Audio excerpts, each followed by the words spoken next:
Okay class,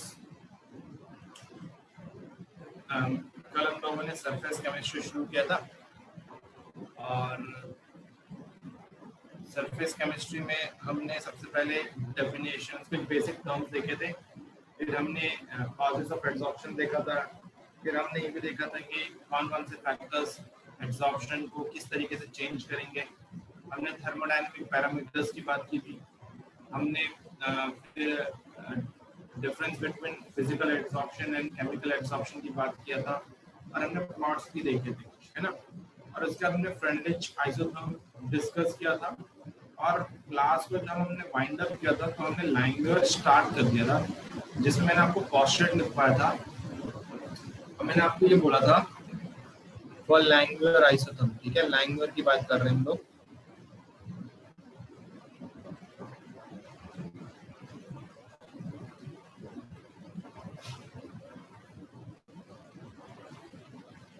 तो language में मैंने आपसे क्या बोला था, ये कुछ इस तरीके का G plus S in equilibrium with GS, जहां पर ये KA है और ये KD है। मैंने आपको ये भी बताया था कि इसका जो इक्विलिब्रियम कांस्टेंट होगा K/KD का, which is GS by G into S, जिसे हम बोलते हैं डिस्ट्रीब्यूशन कोफिशिएंट। बताया था नहीं बताया था लास्ट क्लास में, हमने इतना देख लिया था ना, डिस्ट्रीब्यूशन कोफिशिएंट कैपिटल के इतना देखा था हम सभी ने क्लास, यस और नो? ओके, अब देखो बच्चा, जो हम आगे अब डिस्कस करने वाले हैं ये थोड़ा बहुत जो मेरा डिस्कशन रहेगा ये एंजाइम कैटालिसिस से मैच करेगा। तो आपको एंजाइम कैटालिसिस का थोड़ा सा कॉन्सेप्ट ध्यान रखना, मतलब उसी के जैसा होगा मतलब इसका एक्सप्लेनेशन। ठीक है, अब देखो मैं इसको डायग्रामेटिकली समझाता हूँ। मैंने क्या बोला कि हमारा जो एब्सॉर्बेंट है उसके सरफेस में कुछ fix number of sites available है, तो ये हमारा समझो एब्सॉर्बेंट है, दिस इज एब्सॉर्बेंट। और इस एब्सॉर्बेंट के ऊपर क्या होगा, आपका गैस आके एब्सॉर्ब होगा। ठीक है, सो ये आपके फ्री साइड्स है, तो फ्री साइड्स का मतलब क्या हो गया, एस, क्योंकि जीएस आपका क्या था, जीएस आपका एब्सॉर्ब गैस थी, एस क्या था, एस के जी प्लस एस का मतलब कि गैस एस के ऊपर आ रही है, ठीक है, एब्सॉर्ब हो सकती है। तो जो यहाँ पे हमने एस रिप्रेजेंट किया बच्चा ऊपर रिएक्शन की फॉर्म पे, उसका मतलब है कि वो एस रिप्रेजेंट कर रहा है फ्री एक्टिव साइड्स।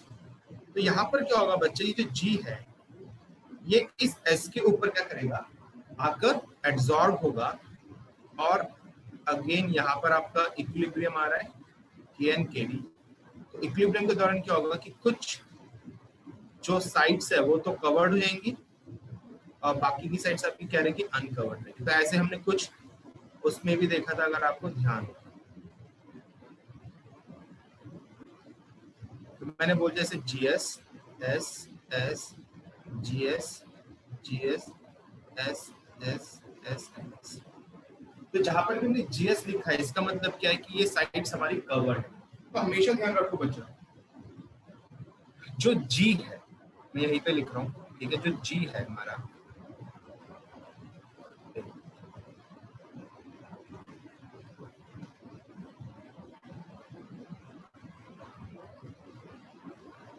जो G है ये रिप्रेजेंट करेगा concentration of gas, concentration of, आप गैस लिख सकते हो, फ्री गैस भी लिख सकते हो। मैं यहाँ पे फ्री गैस लिख रहा हूँ जिससे कि आपको क्लियर है कि ये गैस भी एब्सॉर्ब हुई नहीं है, होगी।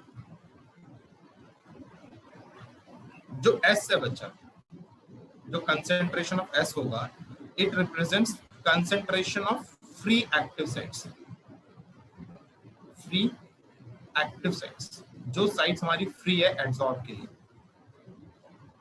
ठीक, उसके बाद बच्चा हमारा ये GS जो होगा, it represents concentration of absorb sites, absorb जो हो चुकी है। और इसी तरीके से बच्चा मैंने यहाँ पे सिर्फ एक टर्म लिख रहा हूँ सिर्फ समझाने के लिए। यहाँ पे जो S0 है इसको मैं बोल देता हूँ initial concentration of active sites.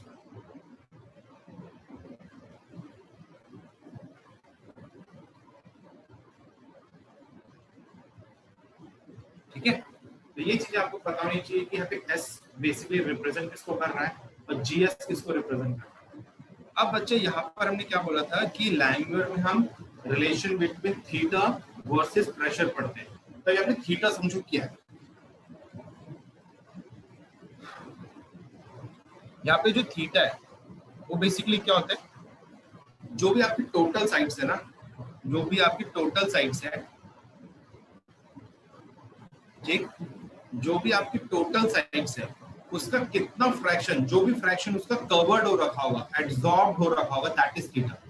तो थीटा क्या रिप्रेजेंट कर रहा है, it represent the fraction of total active sites which are occupied. ठीक है, इतना ध्यान रखना, थीटा का मतलब क्या, स्टेटमेंट है, इसे हम क्या बोल सकते हैं, fraction of total active sites which are occupied, और इसीलिए हम इसको बोलते हैं फ्रैक्शनल कवरेज। क्या बोलते हैं हम इसको, फ्रैक्शनल कवरेज। ठीक है, अच्छा बच्चा, अगर हमारा fraction of total active sites which are occupied वो हमारा थीटा रिप्रेजेंट कर रहा है, तो अगर मैं आपसे पूछता हूँ कि फ्रैक्शनल नॉन कवरेज क्या होगा, ऑब्वियसली 1 माइनस थीटा, क्योंकि फ्रैक्शन का सम कभी 1 से ज्यादा नहीं होगा अगर आप किसी एरिया की बात करें। ठीक है,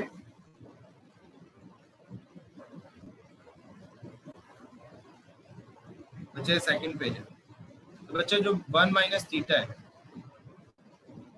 ये हमारा क्या रिप्रेजेंट कर रहा है, fraction of total active sites which are unoccupied. तो इसे हम क्या बोल सकते हैं, fractional non coverage, fractional non. ये तो हमने यहाँ पे थीटा के बारे में बात कर लिया, यहाँ पे हमने 1 माइनस थीटा के बारे में बात कर ली। अच्छा बच्चा, अब मैं अगर यहाँ पर आपसे पूछूं कि जो हमारा थीटा है, ठीक है बच्चा, वो किसके प्रोपोर्शनल होगा, जीएस के या एस के। Theta will be proportional, theta आपका क्या है, fraction of total active sites which are occupied. तो भाई अगर हमारी जीएस की साइड, जीएस की कंसंट्रेशन, जीएस क्या है, कंसंट्रेशन एब्जॉर्ब साइट्स, तो जितनी ज्यादा जीएस की कंसंट्रेशन होगी थीटा की वैल्यू भी तो उतनी ज्यादा आएगी। तो कहने का मतलब क्या है कि जो थीटा है it is proportional to gas, क्योंकि जीएस हमारा क्या रिप्रेजेंट कर रहा है, कंसंट्रेशन ऑफ ऑक्यूपाइड साइट्स।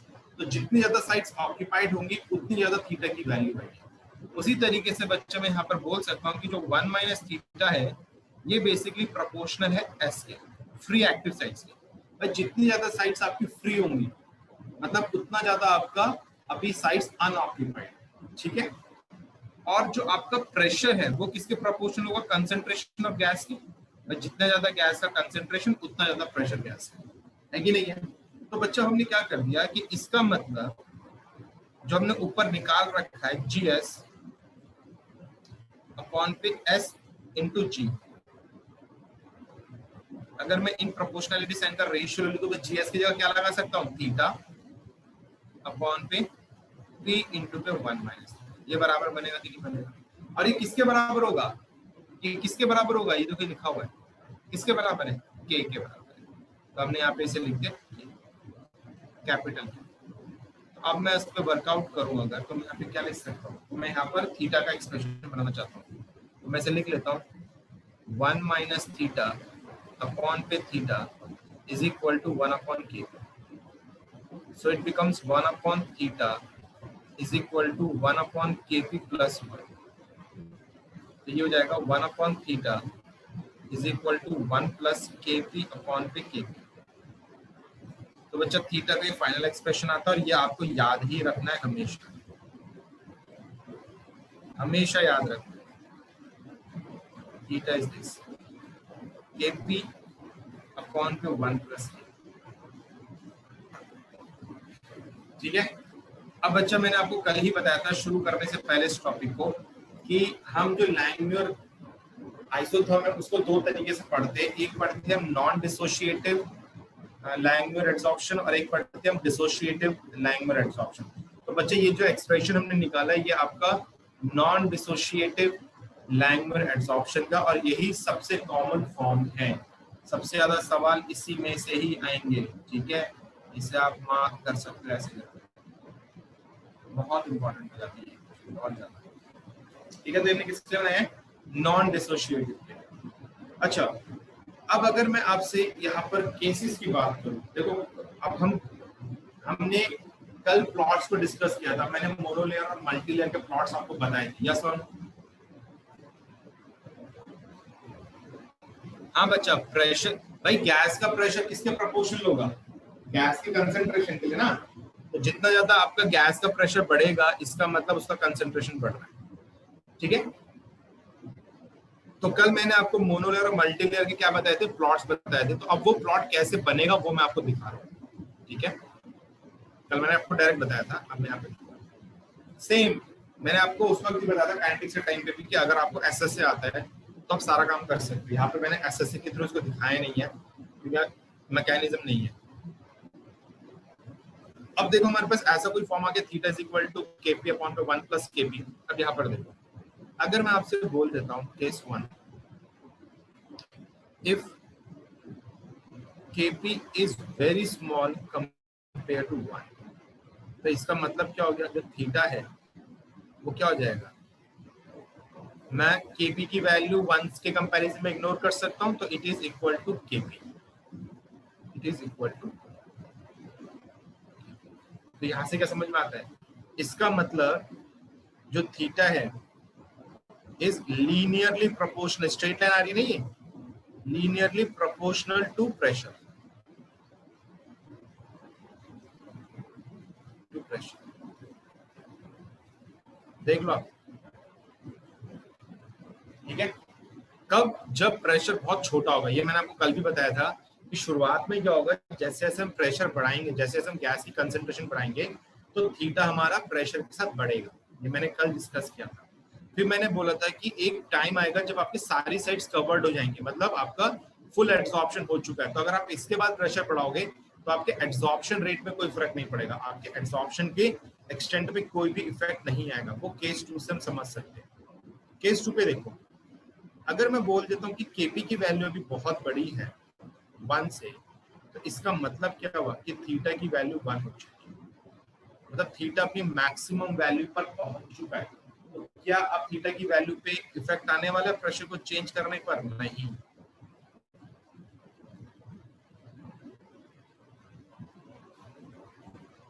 देखो, और अगर मैं यहाँ पे केस 3 लूं,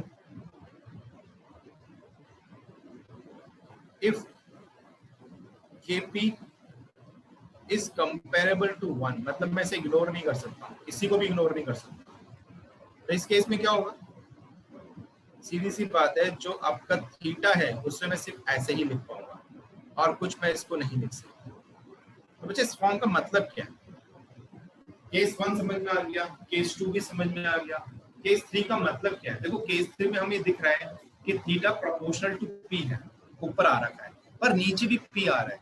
तो बच्चे जो नीचे पी आने का मतलब क्या हो गया, आप ट्राई भी कर सकते हो प्रेशर के अलग अलग वैल्यू लेकर, ठीक है। इससे एक चीज क्लियर हो जाती है कि नीचे पी आने से मतलब क्या है कि प्रेशर को बढ़ाने पर, क्योंकि ऊपर प्रेशर है, प्रेशर को बढ़ाने पर थीटा इंक्रीज करेगा, मतलब थीटा अभी भी प्रोपोर्शनल है प्रेशर के, तो प्रेशर इंक्रीज होगा, थीटा बढ़ेगा। लेकिन प्रेशर को आपने जितना इंक्रीज किया है थीटा में उतना इंक्रीज आपको ऑब्जर्व नहीं होगा, उससे कम इंक्रीज ऑब्जर्व होगा। कहने का मतलब क्या है, केस 1 पे आपका थीटा में उतना ही चेंज ऑब्जर्व होगा जितना आपका प्रेशर में चेंज होगा। अगर प्रेशर को डबल किया तो थीटा भी डबल हो जाएगा। लेकिन केस 3 में आते आते आपने क्या देखा कि प्रेशर को बढ़ाने पर थीटा में भी इंक्रीज आएगा, पर ये इंक्रीज उतना नहीं होगा जितना कि आपने प्रेशर पे किया। और केस 2 पे पहुंचते पहुंचते हमने क्या देख लिया कि थीटा अभी इंडिपेंडेंट ऑफ प्रेशर हो चुका है। तो अगर आप कल देखो, हमने फ्रेंडलिच आइसोथर्म पढ़ा था, और फ्रेंडलिच आइसोथर्म में मैंने आपको क्या बोला था कि फ्रेंडलिच आइसोथर्म क्या बोलता है कि प्रेशर को बढ़ाने पर आपका एक्सटेंट ऑफ एब्जॉर्प्शन बढ़ता है पर उतना नहीं बढ़ता। तो लैंगम्यूर का केस 3 भी तो वही बता रहा है, यस और नो। तो केस 3 का बारे में लिख लेते क्या बता रहा है ये, ठीक है।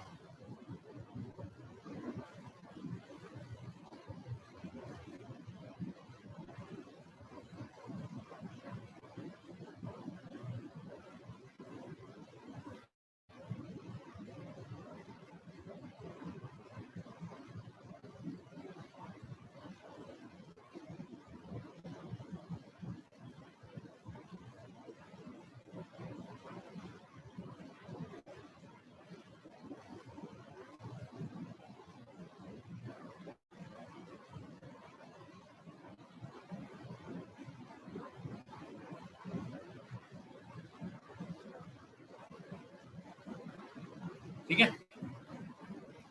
तो देखो अब समझ सकते हैं।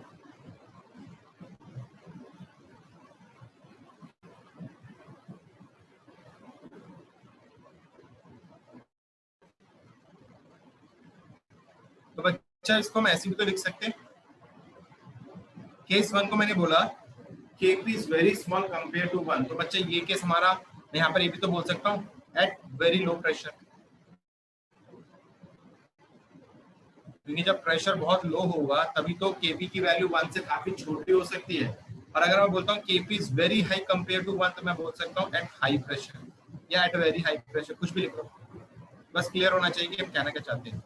और जब हम बोलते हैं Kp 1 के कंपेरेबल है, तो इसका मतलब क्या है, प्रेशर की वैल्यू ना ही बहुत ज्यादा है और ना ही बहुत कम, ये इन बिटवीन है। तो बेसिकली जो केस 1 और केस 2 है ये तो एक्सट्रीम कंडीशंस है, ठीक है, एक्सट्रीम सिचुएशंस है, और केस 3 के बीच की सिचुएशन। तो हमने क्या बोला कि लो प्रेशर पे जो थीटा होगा वो प्रोपोर्शनल होगा प्रेशर के, देखो ये प्रेशर के प्रोपोर्शनल हमने कर दिया। वेरी हाई प्रेशर पे ये आपका कांस्टेंट हो जाएगा, देखो। तो जो आपका बीच में आ रहा है ये आपका बढ़ेगा लेकिन उतनी स्पीड से नहीं बढ़ने वाला, इसलिए मैं हल्का सा देखो कर्व आ रहा है, ठीक है। तो ये हमारा क्या हो जाता है, this is the plot of theta versus pressure. तो यहाँ पर जो वैल्यू है ये यहाँ पे थीटा, दिस इज थीटा। तो आप ये भी बोल सकते हो, देखो अगर बच्चा में से ऑर्डर की फॉर्म में पूछो, ऑर्डर की फॉर्म, तो आप मुझे बताओ जो एब्जॉर्प्शन है वो लो प्रेशर में किस ऑर्डर का है with respect to concentration of gas, gas की कंसंट्रेशन के रिस्पेक्ट में ऑर्डर क्या है लो प्रेशर में, बोलो बच्चा। इट इज 1, दिख रहा है, ठीक है। तो हम ये भी बोल सकते हैं कि आपका जो लो प्रेशर पे है वहां पर ऑर्डर 1 है, लेकिन हाई प्रेशर में क्या है, ऑर्डर 0 हो जाता है। हाई प्रेशर में इंडिपेंडेंट हो गया तो ऑर्डर क्या बन गया 0। और आपका बीच में कैसा सिचुएशन है, बीच में कैसा सिचुएशन है, बिटवीन 0 एंड 1, बिटवीन 0 एंड 1। अगर आपको कल फ्रंट डिच के वक्त का ध्यान होगा तो फ्रंट डिच में क्या था, n का वैल्यू 1 से ज्यादा था, इस कारण से 1/n का वैल्यू 1 से कम था लेकिन पॉजिटिव था। और हमने वहां पे क्या डिस्कस किया था कि जितना इंक्रीज प्रेशर में आएगा उतना ज्यादा इंक्रीज आपका थीटा पे नहीं आएगा, एक्सटेंट ऑफ एब्जॉर्प्शन पे नहीं आएगा। तो कहने का मतलब क्या है कि जब आप लो प्रेशर से हाई प्रेशर की तरफ जा रहे हो तो जो ऑर्डर है वो डिक्रीज कर रहा है। तो स्टार्टिंग में ऑर्डर आपको 1 दिखेगा, फिर जब आप कहीं बीच के प्रेशर में पहुंचोगे तो ऑर्डर आपको 1 और 0 के बीच में दिखेगा, और जब आप बहुत हाई प्रेशर में पहुंच जाओगे तो वहां पर आपका ऑर्डर 0 हो जाएगा, ठीक है। तो आप इस तरह से भी पढ़ सकते हो, ठीक है। तो यहाँ पर लो, फिर मैं रिपीट कर रहा हूँ, लो प्रेशर में ऑर्डर 1 है, हाई प्रेशर में ऑर्डर 0 है, और इन बिटवीन केस 3 में आपका जो ऑर्डर है that is between 0 and 1, 0.6, 0.5, 0.9, 0.8 anything, ठीक है। हो गया। चलो अब एक आगे का केस देखते हैं। यहाँ पे अब हम क्या बोल रहे हैं कि लेट्स से मान लो कि हमारा जो V है, V, this is the volume of gas absorbed.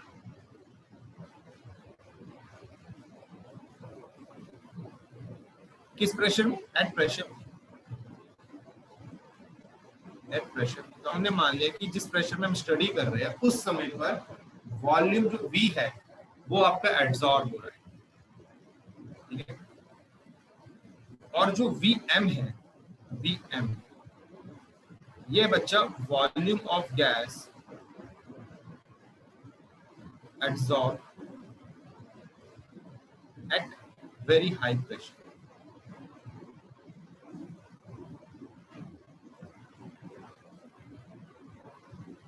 ठीक है, अब बच्चा मुझे एक चीज बताओ, यहाँ पर हमारा जो experimental pressure that is P, that is pressure P. जब हम यहाँ पे बोलते हैं कि वेरी हाई प्रेशर पे जो वॉल्यूम कवर्ड होगा, इसका मतलब क्या है? वेरी हाई प्रेशर का मतलब है कि जब सारी साइड्स कवर्ड हो जाएंगी। तो बेसिकली ये जो Vm होता है ना, Vm ये रिप्रेजेंट करता है मोनोलेयर वॉल्यूम। M का मतलब होता है मोनोलेयर। हमने कल ही डिस्कस किया था कि लैंग्वेज में सिर्फ मोनोलेयर एब्जॉर्प्शन हो सकता है, मल्टीलेयर नहीं हो सकता है। तो Vm बेसिकली क्या रिप्रेजेंट कर रहा है? जब आपका पूरा मोनोलेयर फॉर्म हो जाएगा, मतलब सारी साइड्स कवर्ड हो जाएंगी, उस वक्त जो वॉल्यूम गैस का एब्जॉर्ब हो रहा है दैट इज Vm। तो आप मुझे बताओ बच्चा, जो मैक्सिमम वैल्यू है वॉल्यूम की या वॉल्यूम ऑफ गैस की जो एब्जॉर्ब हो सकती है, वो कितनी होगी? V की Vm। एब्जॉर्बेंट के ऊपर मैक्सिमम वॉल्यूम गैस का जो एब्जॉर्ब हो सकता है इन केस ऑफ लैंगमुर एब्जॉर्प्शन, ये चीज ध्यान रखना, लैंगमुर एब्जॉर्प्शन वो क्या होगा? दैट इज Vm, है ना? दैट इज Vm, क्योंकि जैसे मैंने Vm बोला उसका मतलब क्या हो गया कि ये वो वॉल्यूम है जब आपकी सारी साइड्स कवर्ड है। तो सारी साइड्स कवर्ड होने का मतलब क्या हो गया कि यहाँ पर हमें अब मैक्सिमम वॉल्यूम दिखने वाला गैस का जो एब्जॉर्ब है, क्योंकि मल्टीलेयर तो बना नहीं रहा। तो हमेशा ध्यान रखना जो Vm होता है, ठीक है? तो यहाँ पे मैं एक सिंप्लीफिकेशन के लिए लिख सकता हूँ थीटा इज इक्वल टू 1। जब थीटा 1 है ये तब का वॉल्यूम। हमेशा ध्यान रखना for monolayer absorption, for monolayer, ये मैं स्पेशली मार्क कर रहा हूँ तो कंफ्यूजन होती है बाद में। फॉर मोनोलेयर एब्जॉर्प्शन, जब आपका सिर्फ मोनोलेयर बनने वाला है, Vm is the maximum volume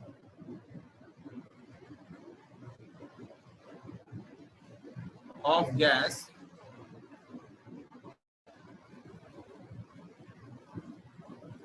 that can be absorbed on adsorbent, on adsorbent। ठीक है, तो ये हमने क्या बात कर दी कि Vm क्या रिप्रेजेंट करता है। तो भाई अगर मुझे फ्रैक्शनल कवरेज निकालना है, अगर मुझे मैक्सिमम वॉल्यूम पता है और कितना वॉल्यूम आपको पर्टिकुलर प्रेशर में एब्जॉर्ब हो रखा है, तो भाई ये इन दोनों का रेशियो हमारा क्या होगा? बेसिकली थीटा नहीं होगा क्या? ये दोनों थीटा होंगे कि नहीं होंगे? हमारा volume of gas absorb upon पे मैक्सिमम वॉल्यूम अगर हम कर देते तो हमें क्या मिल जाएगा कि कितना हमारा फ्रैक्शन टोटल वॉल्यूम का एब्जॉर्ब हो रखा है। So this is fractional coverage, fractional coverage। तो इसके साथ हम क्या लिख सकते हैं कि V by Vm, इसका मतलब क्या बन गया? Kp अपॉन पे 1 प्लस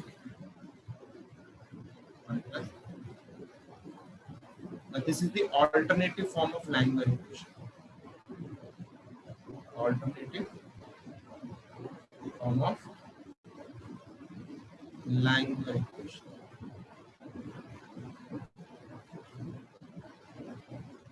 ठीक है, तो यहाँ पर बच्चा हमने ये देख लिया कि हमारा जो थीटा है, जो फ्रैक्शन कवरेज है, वो किस तरीके से रिप्रेजेंट हो सकता है इन टर्म्स ऑफ वॉल्यूम। तो बच्चा हमारे पास दो फॉर्म है, एक है प्योरली थीटा का, theta is equal to Kp upon 1 plus Kp, और एक हमने वॉल्यूम को रिप्रेजेंट कर दिया in terms of K and P।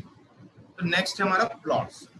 बहुत सिंपल प्लॉट होते हैं बच्चों, उसके लिए आपको दोनों इक्वेशन याद रखनी है। तो फर्स्ट प्लॉट है आपका प्लॉट ऑफ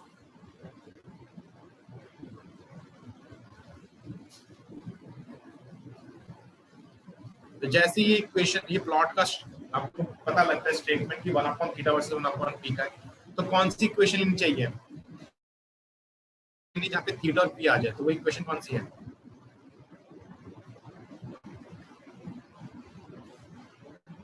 मैं लिख सकता हूँ 1 upon theta is equal to 1 upon Kp plus, देख लो। तो इसका मतलब यहाँ पर ये इक्वेशन कैसे हुई? y is equal to mx plus s। तो इसका अगर मैं प्लॉट ड्रॉ करूँ,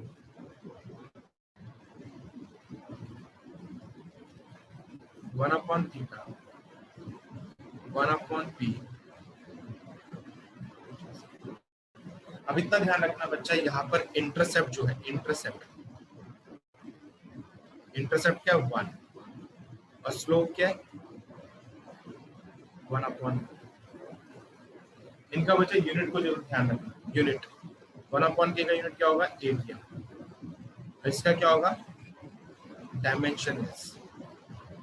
ये मैं क्यों बोल रहा हूँ ना, कई बार क्या होता है लैंग्वेज के केस में, मतलब कभी कभी ऐसा हो जाता है कि आपको ना ये नहीं बताया जाएगा किसके बीच का प्लॉट है। आपको बोल दिया जाएगा कि हमने एक प्लॉट स्टडी किया जिसका स्लोप का वैल्यू इतना था और इंटरसेप्ट का वैल्यू इतना, तो आपको अगर कुछ भी निकालना है तो आपको इक्वेशन चाहिए। मतलब जैसे कि आपको उस प्लॉट के स्लोप और इंटरसेप्ट की वैल्यू बता दी और आपसे पूछा गया कि भाई बताओ के की वैल्यू कितनी है, तो के की वैल्यू कैसे बता पाओ जब तक कि आपको ये इक्वेशन ही नहीं पता है ये वाली, आप के की वैल्यू कैसे बताओ। तो इसके लिए आपको क्या पता करना है कि यूनिट्स क्या है उसकी। तो एक बार यूनिट आपके पास होगी आपके पास, तो उससे आप क्या कर सकते हो, आप आइडिया लगा सकते हो कि ये जो प्लॉट हमारा बना है ये 1 upon theta versus 1 upon P का है। अच्छा, क्योंकि के का जो यूनिट होता है दैट इज पर एरिया, कल ही तो लिखवाया था मैंने, ये मैंने कल लिखवाया था, ठीक है। Okay, so next is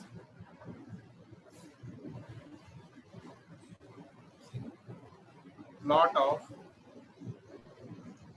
P by theta versus P.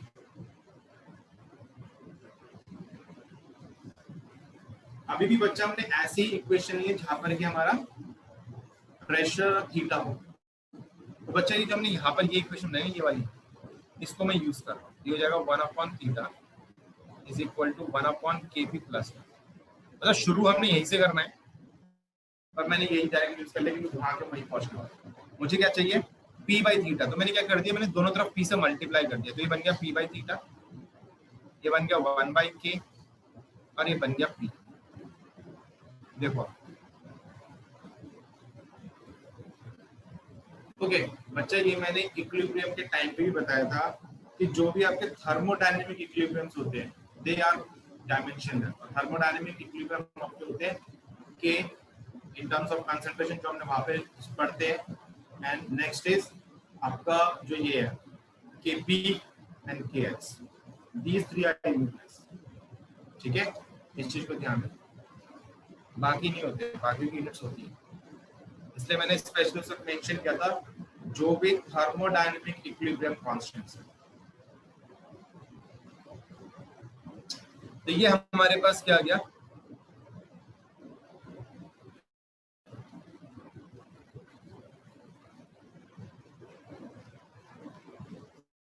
Equation आ गया, प्लॉट बनाए। तो बच्चे ये इक्वेशन याद नहीं करनी है, बिल्कुल भी याद नहीं करनी है। देखो मैंने अभी क्या बोला कि आप स्लोप और इंटरसेप्ट को ध्यान रखना, और उनको भी याद नहीं रखोगे चलेगा, क्योंकि बहुत ही रेयर चांस है कि आपको बिना ये बताए कि किसके बीच में प्लॉट बना है आपको स्लोप और इंटरसेप्ट की वैल्यू दीजिए, बहुत ही रेयर चांस है, ठीक है। 100 में एक क्वेश्चन कभी फंस जाए तो ऐसा इस तरीके का, ठीक है, अगर जल्दबाजी में बना हुआ क्वेश्चन। नहीं तो हमेशा आपको क्या दिया जाएगा कि हम लैंग्वेज स्टडी कर रहे थे या हमने 1 upon theta versus 1 upon P का स्टडी किया और वहां पर हमें स्लोप इतना मिला, इंटरसेप्ट इतना मिला। जैसे आपको 1 upon theta versus 1 upon P दिखता है, क्लियर हो जाता है, आपने लैंग्वेज इक्वेशन उठानी है और वहां से 1 upon theta versus 1 upon P का प्लॉट बना देना, इक्वेशन बना देना।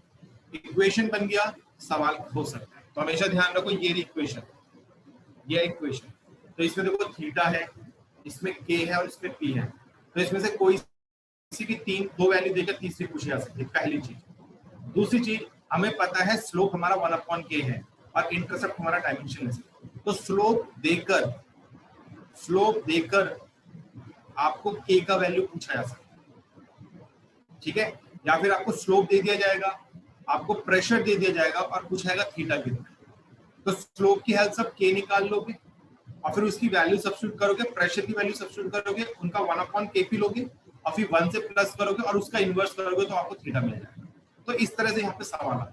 तो इक्वेशन से हमेशा स्लोप के ऊपर और इंटरसेप्ट के ऊपर सवाल आ सकते हैं। तो यहाँ पे अगर मैं बात करूँ तो ये इक्वेशन की बन गई सी प्लस एम। तो अगर हम प्लॉट ड्रॉ करते हैं,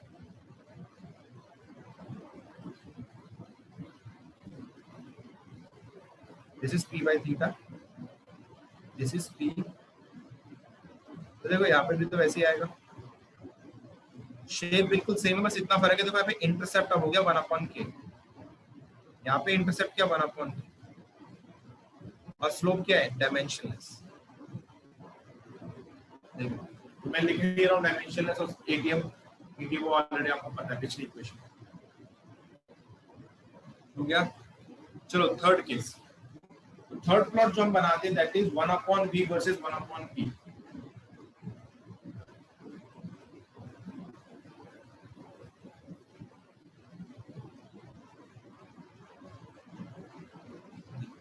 अब बच्चों वॉल्यूम का केस आ चुका है, तो वॉल्यूम के लिए हमें वॉल्यूम ऑफ प्रेशर का रिलेशन लेना पड़ेगा, that is v/vm is equal to kp upon पे 1 प्लस k। रिवर्स ले लें, रिवर्स लेंगे तो बन जाएगा vm अपॉन पे v is equal to 1/kp plus पे 1। हमें 1/v चाहिए, तो vm को नीचे कर देते हैं, तो ये बन जाएगा 1/vm v is equal to 1/k vmp plus पे 1/v। तो देखो ये इक्वेशन हमारी तैयार है प्लॉट के लिए। तो जब हम इसका प्लॉट ड्रॉ करेंगे,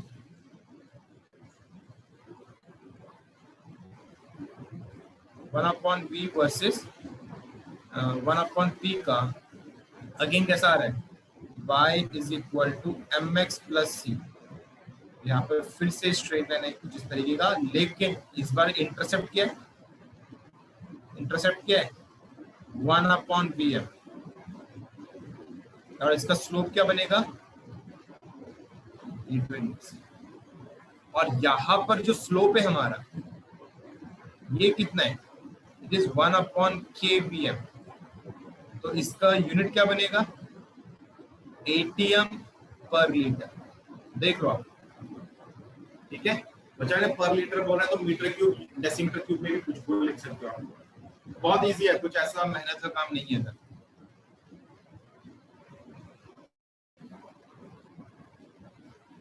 बच्चा के एटीएम इनवर्स हो, अच्छा नहीं के एटीएम इनवर्स होते हैं ना, तो 1/k क्या हो जाएगा, एटीएम जाएगा।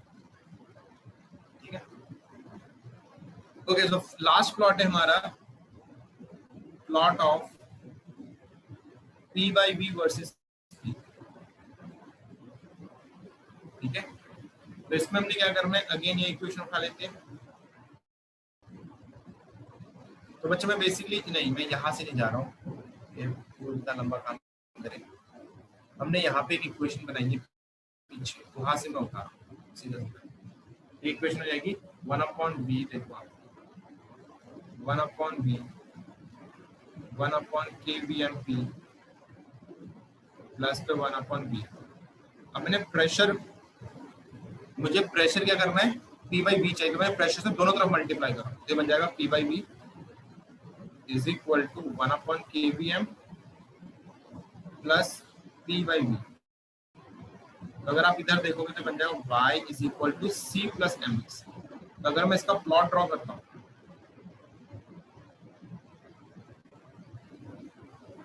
ये क्या हो जाएगा, p/v, p फिर से वही स्ट्रेट लाइन, ठीक है, इंटरसेप्ट बनेगा इसका 1/kvm,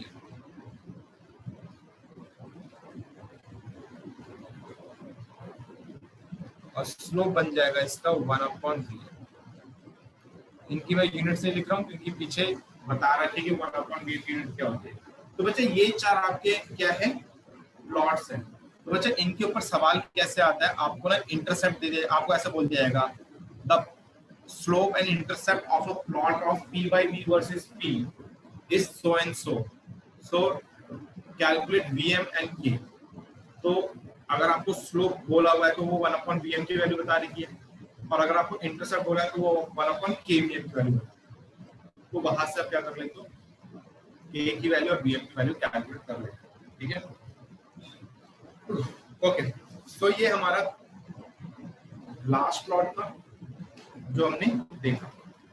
अच्छा, अब मैंने आपसे बोला था कि हम जनरली क्या करते हैं, हम लाइन को दो तरीके से पढ़ते हैं, line non dissociative and line dissociative. अब इनमें फर्क समझो। सबसे पहले ठीक है, ये ड्रॉ कर लेना जो मैं बताऊंगा, क्योंकि मैं उसे हटा दूंगा। देखो, अगर बच्चा मेरे पास मोनो एटॉमिक गैस है, ये मेरे पास एडसॉर्बेंट है, मेरे पास एक मोनो एटॉमिक गैस है, तो भाई मोनो एटॉमिक का एक मॉलिक्यूल आएगा और वो यहाँ बैठ जाएगा। मतलब मोनो एटॉमिक का एक एटम एक साइड कवर करेगा, दो एटम दो साइड कवर करेंगे, तीन एटम तीन साइड कवर करेंगे। सिंपल सी कहानी है, कोई प्रॉब्लम नहीं मोनो एटॉमिक के साथ। तो मोनो एटॉमिक के साथ नॉन डिसोशिएटिव, सॉरी डिसोशिएटिव वाला चलता भी नहीं है, ये हमेशा ध्यान रखना। लेकिन बच्चा अगर मेरे पास डायटॉमिक, अगर मेरे पास डायटॉमिक गैस है, तो क्या होगा?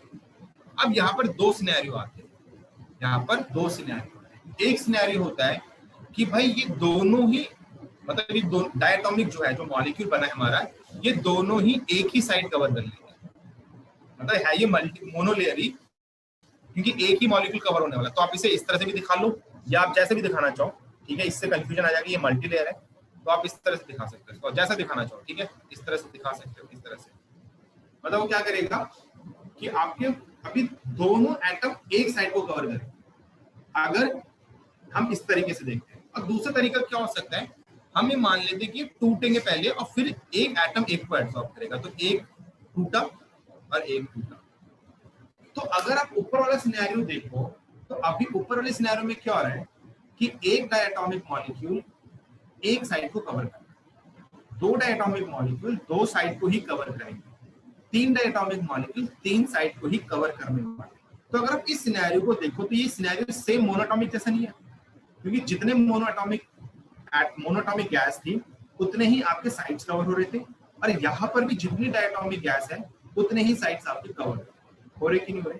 लेकिन जब आप नीचे वाले सिनेरियो में आते हो, नीचे वाले सिनेरियो में आते हो, यहाँ पे आपने क्या कर दिया, एटम जो डायटोमिक गैस उसे डिसोशिएट किया जाए। तो इसमें हम क्या देख रहे हैं कि एक डायटोमिक गैस आपके दो साइड कवर करती है, दो डायटोमिक गैस आपकी चार साइड कवर करेगी, तीन डायटोमिक गैस आपकी 6 साइड कवर करेगी। तो इसका मतलब क्या है कि इस सिनेरियो पे जो एक डायटोमिक गैस साइड्स कवर कर रही है वो अलग है कंपेयर टू दिस वन, है कि नहीं? ये डायटोमिक का फंडा है। ओके, अब बच्चा हम ट्राइटोमिक देखते हैं। ट्राइटोमिक अब ट्राइटोमिक में मैंने बोल दिया कि भाई अभी कोई डिसोसिएशन नहीं होगा, इनका कोई डिसोसिएशन नहीं होगा, मतलब ये तीनों के तीनों एक साइड कवर करेंगे। तो भाई अगर मेरे पास एक मॉलिक्यूल है ट्राइटोमिक गैस का, तो उसका एक मॉलिक्यूल एक साइड कवर करेगा। अगर दो मॉलिक्यूल है, ऐसे एक और आ जाता, तो ये क्या करते, ये इसको कवर कर लेते। तो दो ट्राइटोमिक मॉलिक्यूल मेरे दो साइड्स को कवर कर रहा है, तीन ट्राइटोमिक मॉलिक्यूल मेरे तीन साइड्स को कवर करेंगे। मतलब जो मेरा ये सिनेरियो है, ये सिनेरियो है और ये सिनेरियो, ये एग्जैक्टली सेम है, इसमें कोई फर्क नहीं आ रहा। मतलब इसमें इस चीज का फर्क नहीं पड़ रहा कि एटॉमिसिटी क्या है, क्योंकि किसी भी कोई सी भी एटॉमिसिटी की गैस हो, एक गैस मॉलिक्यूल एक साइड कवर करना बस। लेकिन बच्चा अगर मैं बोल देता हूँ ये डिसोशिएट करेगी, मतलब ये एब्सॉर्ब करने से पहले ना डिसोशिएट करेगी, डिसइंटीग्रेट करेगी, तो अभी क्या होगा, अब ये एक मॉलिक्यूल है, ये एक मॉलिक्यूल, तो ये अभी क्या करेंगे, डिसोशिएट करेंगे तीन एटम पे। तो इसका भले ही एक मॉलिक्यूल है, पर इस साइड कितनी कवर कर लेंगे, तीन। समझ में आ गया? तो जहां पर बच्चा ये जो मैंने रेड पेन से मार्क किया है, जहां पर कि एक मॉलिक्यूल एक ही साइड कवर कर रहा है बच्चा, उसे हम बोलते हैं नॉन डिसोशिएटिव एब्जॉर्प्शन।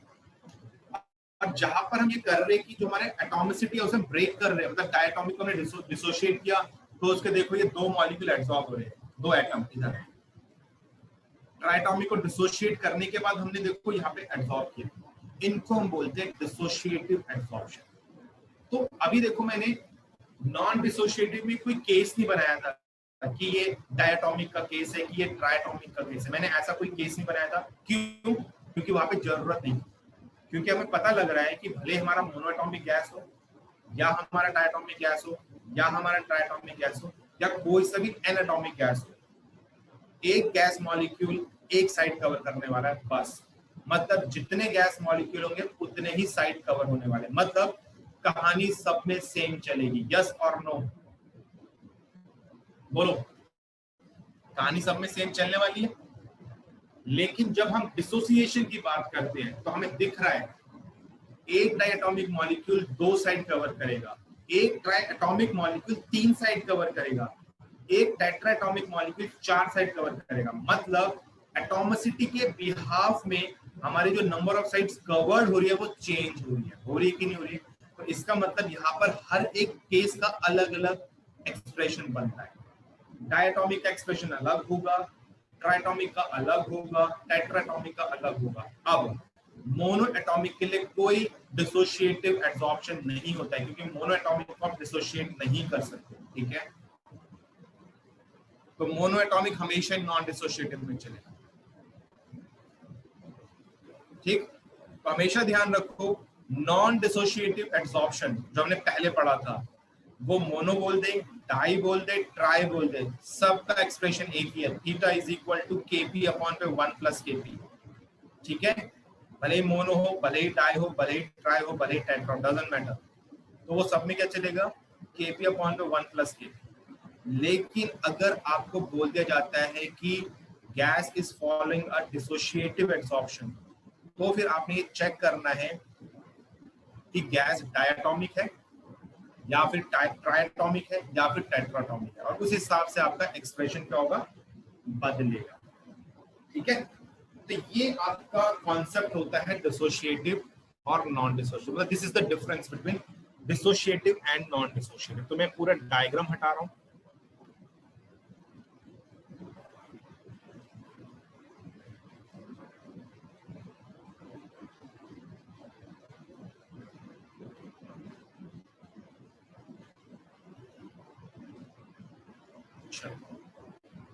अब हमारा जो हेडिंग बनेगा दैट इज डिसोशिएटिव।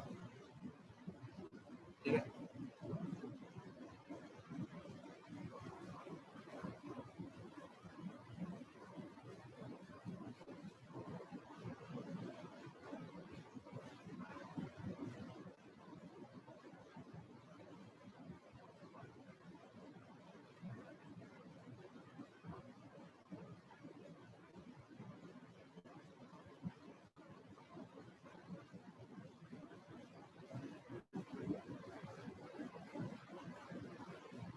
ठीक है। अब देखो, अब एक चीज ध्यान रखना, मोनो एटॉमिक हमेशा ही नॉन डिसोशिएटिव बना दिखाएगा, हमेशा ही, बोला चाहे ना बोला चाहे एग्जाम में, हमेशा नॉन डिसोशिएटिव। अगर आपके मोनो एटॉमिक छोड़कर और कोई गैस है, डायटोमिक है, ट्राइटोमिक है, टेट्राटोमिक है, वो दोनों में से कुछ भी दिखा सकते हैं, they can show non dissociative as well as dissociative. तो बच्चा एग्जाम में क्या करते हैं हम लोग, अगर आपको मेंशन कर दिया है कि ये आपका डिसोशिएटिव फॉलो करेगा या नॉन डिसोशिएटिव करेगा, तब तो काम आसान हो गया। पर अभी कभी समझो आपको मेंशन नहीं किया हुआ है कि ये डिसोशिएटिव दिखाएगा कि नॉन डिसोशिएटिव दिखाएगा, तो आपने पहले हमेशा नॉन डिसोशिएटिव से ट्राई करना है। मतलब आपने नॉन डिसोशिएटिव ही लेकर चलना है, जो कॉमन केस है नॉन डिसोशिएटिव। ठीक है, तो अगर कुछ मेंशन नहीं कर रहा था कि डायटोमिक गैस है, ट्राइटोमिक गैस आपकी डिसोशिएटिव एब्जॉर्प्शन दिखाएगी कि नॉन डिसोशिएटिव एब्जॉर्प्शन दिखाएगी, तो आपने वहां पर नॉन डिसोशिएटिव लेकर ही चलना है पहले हमेशा। ठीक है, अभी हाँ, कभी ये हो सकता है कि आपका नॉन डिसोशिएटिव से मैच ना करे आंसर, तो इसका मतलब है वहां पर डिसोशिएटिव बोला गया, मतलब मेंशन नहीं कर रखा है। तो मेंशन नहीं करने पर जो ज्यादातर केसेस होते हैं वो नॉन डिसोशिएटिव के होते हैं। पर अगर समझो मैंने क्वेश्चन दे दिया, मैंने मेंशन भी नहीं किया, पर मैंने डिसोशिएटिव के बिहाफ में आपको ऑप्शन दिया, तो पहले आप नॉन डिसोशिएटिव ट्राई करोगे, मैच नहीं करेगा, then you will go for the dissociative. तो हमेशा पहले नॉन डिसोशिएटिव से ट्राई करना, क्योंकि अगर मेंशन नहीं कर रखा तो एक हद तक मतलब ये कंफर्म है कि आपका नॉन डिसोशिएटिव एब्जॉर्प्शन ही बोला है लेने को। ठीक है, तो इस चीज को ध्यान रखना। तो मैंने आपको क्या बोला कि हर गैस का on the basis of atomicity expression अलग आएगा लैंग्वेज का। तो यहाँ पर समझते हैं। ठीक है, बहुत आसान है, बहुत आसान है, मैं आपको जनरल एक्सप्रेशन भी दूंगा। ठीक है, हमने पहले ही पढ़ लिया है, काइनेटिक्स भी पढ़ रखी है, अभी हमने लैंग्वेज का भी समझा, तो बहुत आसान है समझने, कोई मुश्किल नहीं।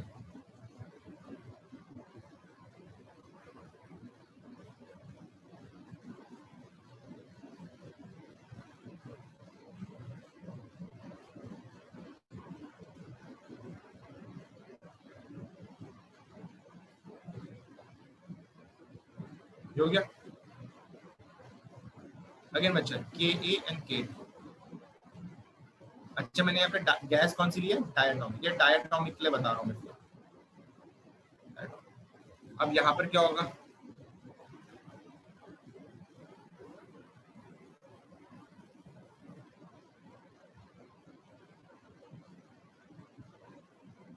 GS GS. अब मैं सबको S S S S S,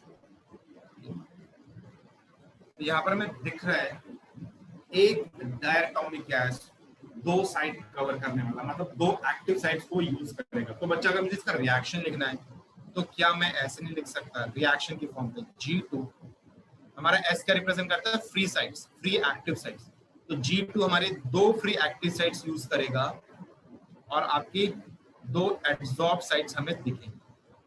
मैं ऐसे लिख सकता हूँ कि नहीं लिख सकता हूँ इस रिएक्शन को, बहुत इजी है। क्या मैं ऐसे लिख सकता हूँ, या सुनो रिएक्शन समझो, डायग्राम तो समझ में आ गया, कोई इशू नहीं। रिएक्शन ऐसे लिख सकते हैं, या सुनो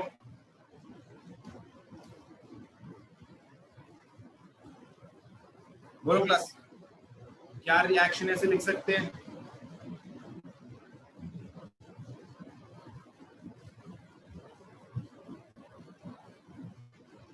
ठीक है।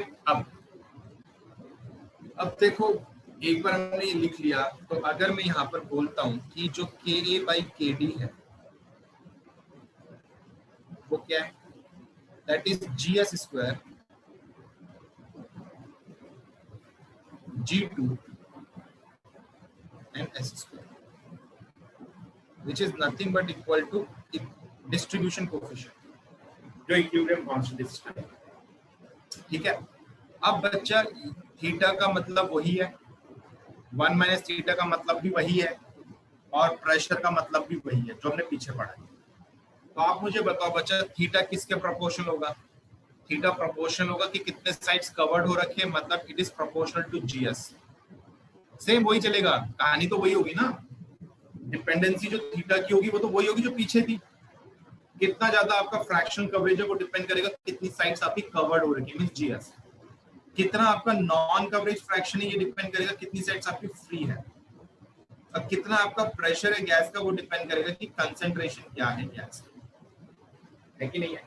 तो बच्चा तो मैं इसका मतलब ये नहीं लिख सकता कि जी एस स्क्वायर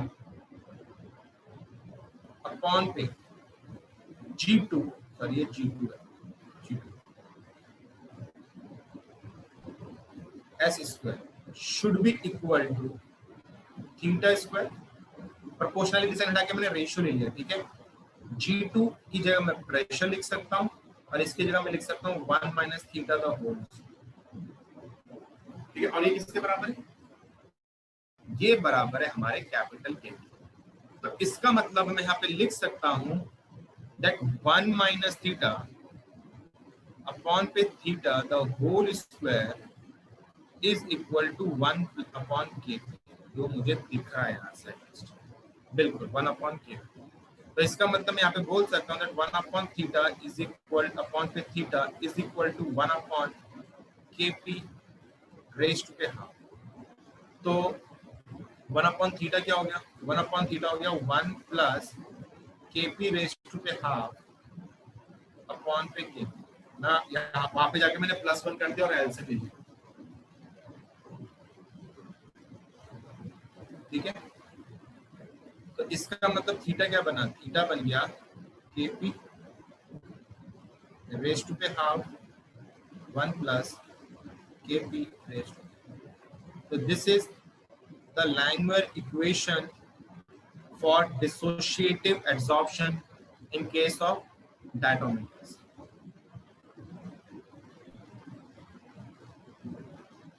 अब देख क्या ये, अब यहां पर आ जाओ।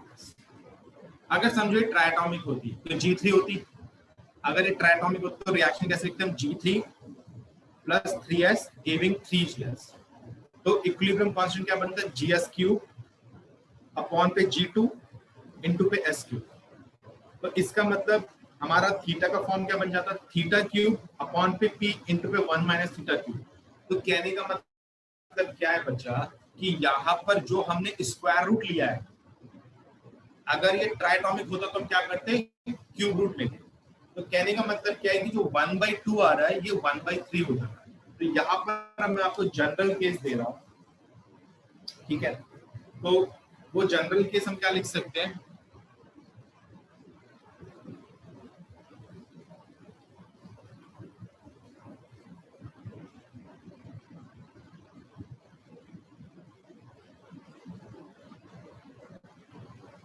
जो थीटा होगा it is equal to KP 1/n 1 plus KP 1/, बस ये ध्यान रखिए। यहाँ पे n क्या है, एटॉमिसिटी। टेट्रा एटॉमिक होगा तो ये बन जाएगा KP raise to 1/4 upon to 1 plus KP raise to 1/,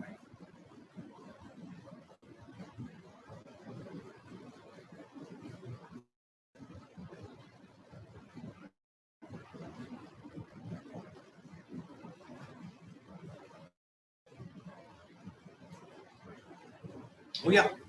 अब यहाँ पे देखो एक चीज का और फर्क आता है, वो फर्क क्या है अभी हम बात करते हैं फॉर डायटोमिक गैस। मैं यहाँ पे डायटोमिक गैस का केस दिखा रहा हूँ, वहां से जनरल केस भी बनाएंगे फॉर डायटोमिक। अब देखो अगर मैं यहाँ पर केस 1 लेता हूँ, if KP raise to half is very small compare to 1, ठीक है। मतलब वेरी लो प्रेशर, मतलब क्या हो गया, वेरी लो प्रेशर का लो प्रेशर, कुछ भी लिख सकते हैं, ठीक है।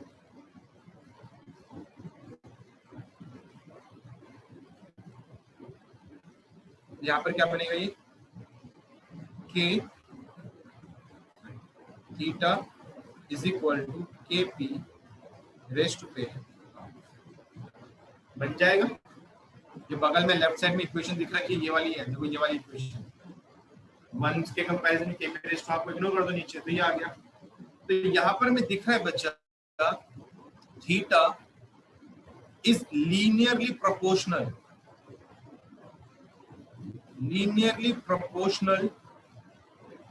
To P raise to half. मतलब अगर समझो बच्चा, मैं बोलता हूँ P रेज़ टू हाफ मेरा एक्स एक्सिस है, तो ये स्ट्रेट लाइन आएगा कि नहीं आएगा। अगर मैं बोलता हूँ P रेज़ टू हाफ मेरा एक्स एक्सिस है, काइनेटिक्स में हमने वो स्ट्रेट लाइन एक्सप्रेशन सब देखा था, तो ये मेरा स्ट्रेट लाइन आएगा। लेकिन अगर मैं बोलता हूँ कि मेरा एक्स एक्सिस सिर्फ P है, P हाफ नहीं सिर्फ P है, तो क्या ये मेरा स्ट्रेट लाइन आएगा, नहीं, ठीक है।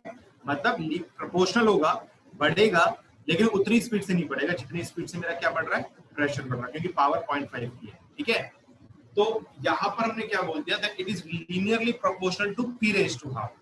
और अगर मैं यहाँ पे सेकंड केस बनाता हूँ, जहां पर मैं बोल देता हूँ कि KP की वैल्यू बहुत हाई है कंपेयर टू 1, मतलब हाई प्रेशर, तो इस केस में जो थीटा हो जाएगा वो 1 हो जाएगा। तो कहने का मतलब क्या है बच्चा, कि जो प्लॉट हमें पीछे दिख रहा था थीटा वर्सेस P का, वो प्लॉट अब थीटा वर्सेस P का नहीं दिखेगा, बल्कि theta versus P raise to half का दिखेगा, क्योंकि P रेज़ टू हाफ के रिस्पेक्ट में आपका थीटा लीनियरली प्रोपोर्शनल है लो प्रेशर पे। तो इसका क्या होगा, स्टार्टिंग में ये ऐसे जाएगा, ये कांस्टेंट हो जाएगा एक पॉइंट के बाद, और यहाँ पर कुछ ऐसे कर्व। तो यही कर्व जो हमने पीछे पढ़ा था ना थीटा वर्सेस P का, वो आपका थीटा वर्सेस P हाफ आएगा, इतना जरूर ध्यान रखना है, ठीक है। तो इतना ध्यान रखो।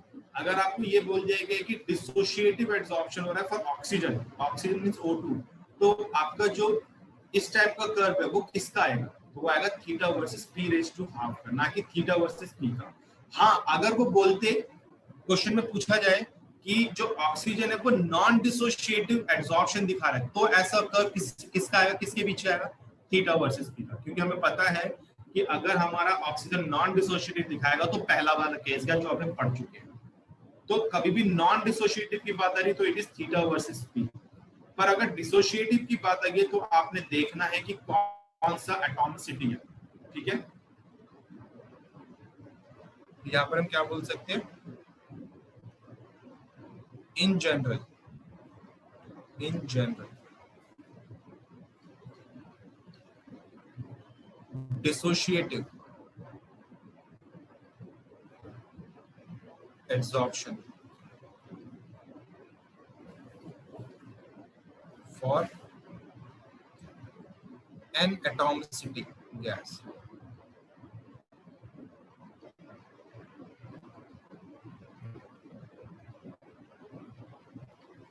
तो उसके लिए हम क्या बोल सकते हैं कि ऐसा प्लॉट, अगर हमारे पास n एटॉमिसिटी वाली गैस है तो ऐसा प्लॉट हमारा बनेगा p⁻1/n का।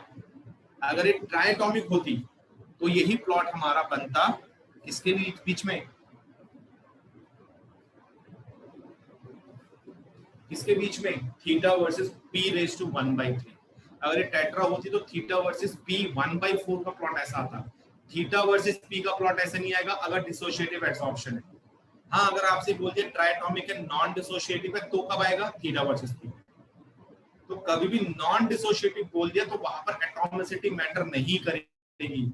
मोनो हो, डाई हो, ट्राई हो, टेट्रा हो, पेंटा हो, डजंट मैटर, सारी गैस एक ही टाइप का प्लॉट दिखाएंगी, एक ही चीज शो करने वाली है।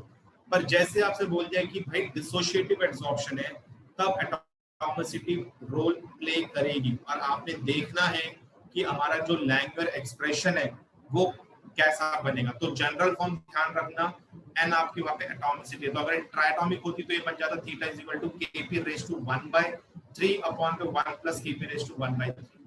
उसी तरीके से जो प्लॉट बनता है हमारा इस शेप का, वो भी उसमें जो एक्स एक्सिस होता है वो एटॉमिसिटी के साथ साथ चेंज होते रहता है। या तो वो p⁻1/2 बन जाएगा, p⁻1/3 बन जाएगा, p⁻1/4 बन जाएगा, एंड सो ऑन। ठीक है,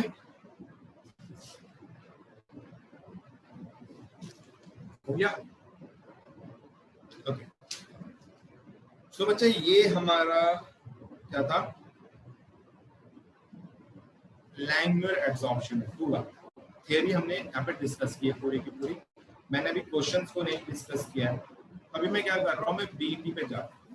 ठीक है, हम बीईटी चलते हैं, बीईटी की थियरी को समझते हैं, और उसके बाद फिर आगे देखेंगे। ठीक है, बीईटी को पढ़ते हैं। तो बीईटी में मैं आपको डेरिवेशन नहीं दूंगा, मैं सिर्फ थियरी की बात करूंगा फिलहाल। और सबसे इम्पोर्टेंट लैंगर है बीईटी में। बच्चे भी पता नहीं पिछले साल या उससे पिछले साल एक बार सवाल आया था, उससे पहले बहुत ही कम, मतलब मैंने नहीं देखा, लेकिन हाल फिलहाल में एक बार पूछा गया। तो जो नेक्स्ट है हमारा, that is Brunauer emit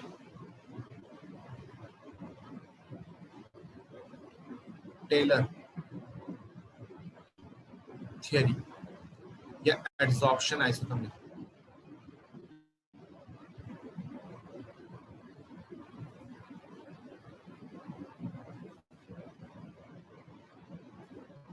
short में मैंने बोलते हैं बीईटी थियरी।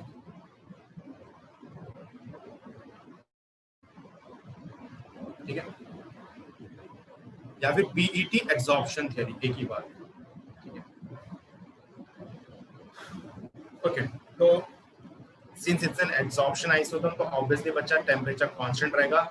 यहाँ पर भी हम extent of adsorption with pressure he study करने वाले हैं। ठीक है, तो लेकिन जैसे हमने पीछे थीटा की फॉर्म पे पढ़ा था एक्सटेंट ऑफ एडसॉर्प्शन, यहाँ पर हम वॉल्यूम के टर्म्स पढ़ेंगे। जैसे हमने v/vm पढ़ा है पीछे, वही v/vm हमने यहाँ पर पढ़ना, पर यहाँ पे कुछ फर्क होगा v/vm के रेशियो में। वहां पर आपका v/vm थीटा रिप्रेजेंट कर रहा था, ये चीज ध्यान रखना है। यहाँ पर वो थीटा रिप्रेजेंट नहीं करेगा। क्यों नहीं करेगा, हम बात करेंगे। ओके, सो बीईटी थ्योरी कहता क्या है? तो बीईटी थ्योरी ये कहता है, फर्स्ट पॉइंट बीईटी की थ्योरी का ये है कि भाई मल्टी लेयर एडसॉर्प्शन हो पाएगा। मतलब अगर आपका एडसॉर्प्शन चल रहा है तो वहां पे मल्टी लेयर एडसॉर्प्शन पॉसिबल है, फर्स्ट पॉइंट। सेकंड पॉइंट को ये बोलता है कि जो फोर्स ऑफ अट्रैक्शन होगा फॉर द फर्स्ट लेयर, जब आपकी फर्स्ट लेयर फॉर्म हो रही है तो वहां पर जो force of attraction that is between adsorbent and adsorbent, अगर आप देखो एडसॉर्बेंट और एडसॉर्बेंट के बीच में फोर्स ऑफ अट्रैक्शन है। लेकिन जब आपकी सेकंड लेयर और उसके आगे की लेयर बनती है तो वहां पर जो फोर्स ऑफ अट्रैक्शन डेवलप हो रहा है वो बिटवीन एडसॉर्बेंट है, अगर आप देखो। क्योंकि अगर आपका फर्स्ट मॉलिक्यूल एडसॉर्ब होता है तो वो एडसॉर्बेंट के ऊपर हो रहा है, लेकिन जब आपका सेकंड मॉलिक्यूल मल्टी लेयर पे आएगा तो फर्स्ट मॉलिक्यूल के ऊपर आएगा, तो इसका मतलब वो अब फर्स्ट मॉलिक्यूल के ऊपर बैठे। तो जो फर्स्ट लेयर का अट्रैक्शन है वो बिटवीन एड्सॉर्बेंट एंड एड्सॉर्बेट होगा, और जो उसके बाद की लेयर्स बनेंगी वो force of attraction between adsorbent molecule होगा। ठीक है, अब सिंस आपके गैस मॉलिक्यूल एड्सॉर्ब होंगे, तो यहाँ पर क्या बोलते हैं कि आपका जो गैस मॉलिक्यूल्स है, जो मतलब सेकंड लेयर ऑनवर्ड, जो आपका first layer onwards, first layer के बाद से जो आपके एब्जॉर्प्शन होगी, वहां पर जो फोर्स ऑफ इंटरेक्शन होगा, फोर्स ऑफ अट्रैक्शन होगा, that is van der Waals type. ठीक है, तो वहां पर वॉन डेर वाल्स टाइप का क्या होगा, फोर्स ऑफ अट्रैक्शन आपको दिखेगा।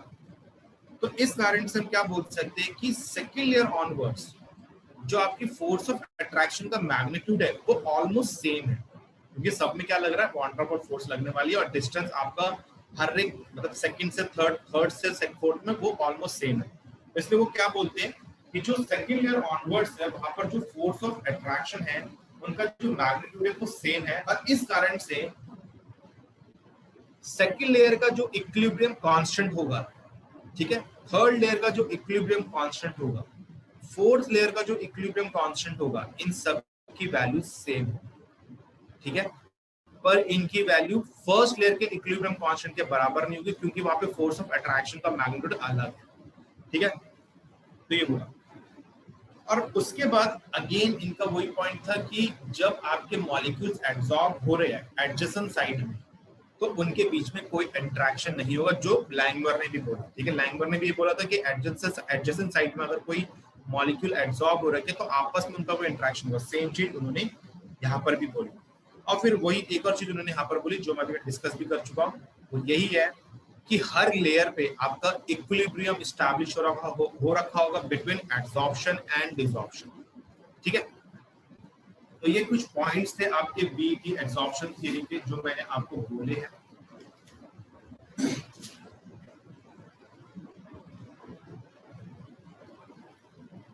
तो यहाँ पर सबसे पहले बात कर रहे हैं कि बीटी बताता क्या। ठीक है, हम इसमें पढ़ेंगे क्या, किसका प्लॉट पढ़ेंगे, तो हम यहाँ पे लिख लेते हैं, ये मैं बोल चुका हूँ।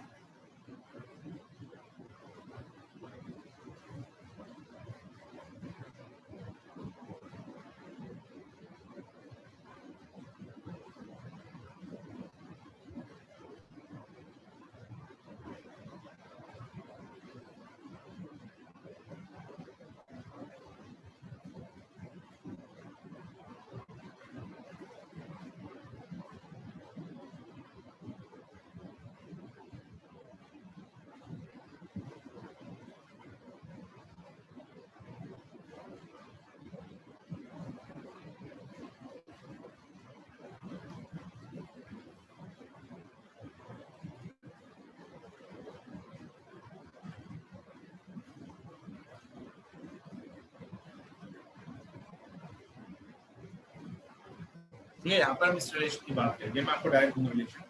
अब इसके बाद पोस्टुलेट्स की बात करेंगे। ठीक है, ये पोस्टुलेट्स लिख लेते हैं। तो अगर मैं इनकी पोस्टुलेट्स की बात करूँ तो यहाँ पे एक पॉइंट आएगा जिसको मैंने अभी पूरा डिस्कस नहीं किया है, तो वो मैं पॉइंट लिखने के बाद ही डिस्कस करूँगा। तो फर्स्ट इज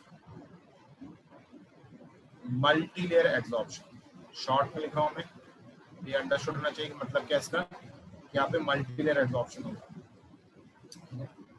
सेकेंड इज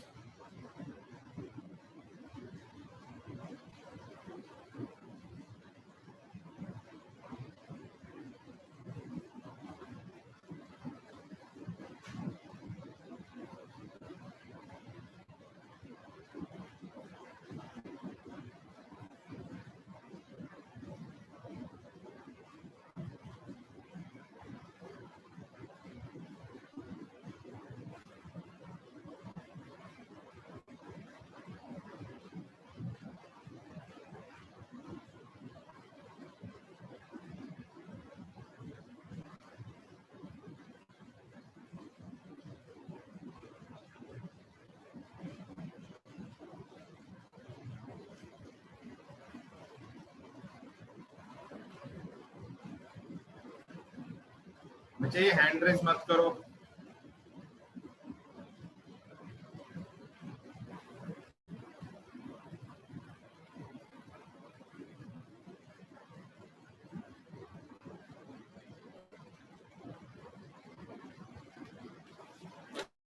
एक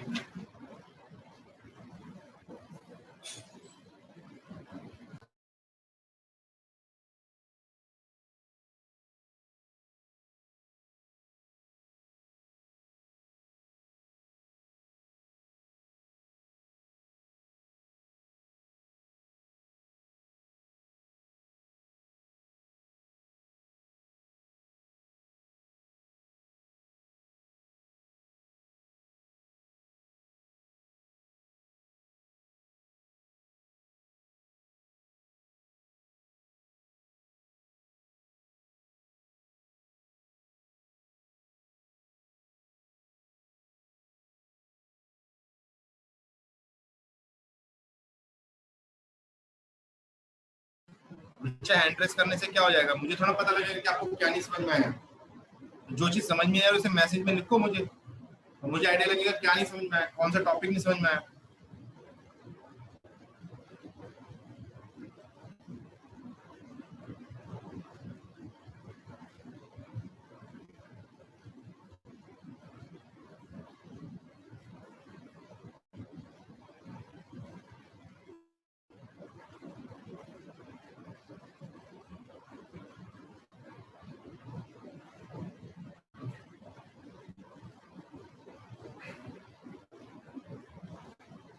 थर्ड केस इज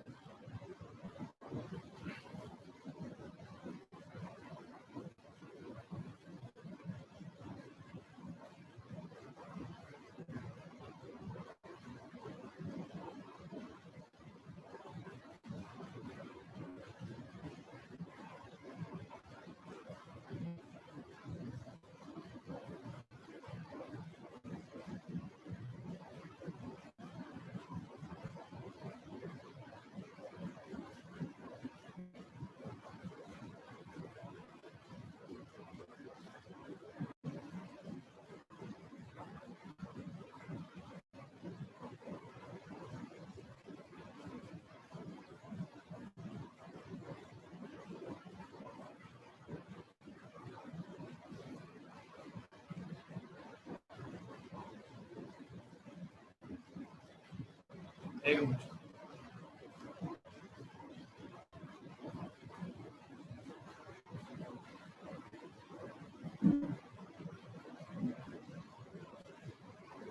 तो बच्चा हमने बोला था कि जो इक्विलिब्रियम कांस्टेंट है सेकंड लेयर ऑनवर्ड्स सेम होंगे, मतलब K2 is equal to K3 is equal to K4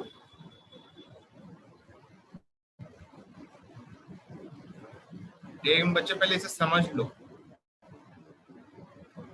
is equal to K infinity. हमने मान रखा कि इंफिनिटी लेयर तक बन सकती मल्टी लेयर, ठीक है, and this is equal to K। अभी जो K है बच्चा ये एक नया इक्विलिब्रियम कांस्टेंट है जो कि आपको एड्सॉर्प्शन में कहीं नहीं दिख रहा है, ठीक है, एड्सॉर्प्शन में K नहीं। अभी K क्या है, ठीक है, तो इस K के बारे में लिख लो। ये जो K है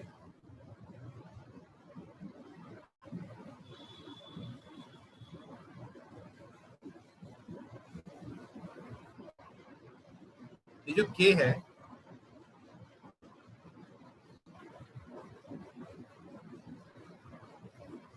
ये इक्विलिब्रियम कांस्टेंट है उस प्रोसेस का जब आपका एड्सॉर्बेट लिक्विड एड्सॉर्बेट अपने वेपर के साथ सेचुरेशन में हो, ठीक है, इसे समझना।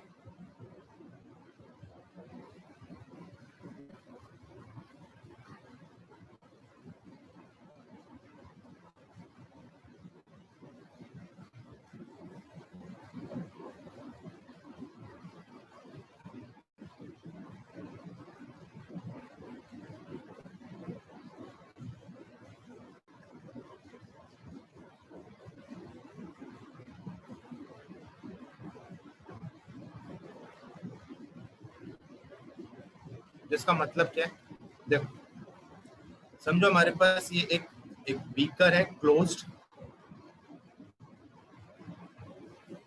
तो यहाँ पर ये हो गया, ठीक है।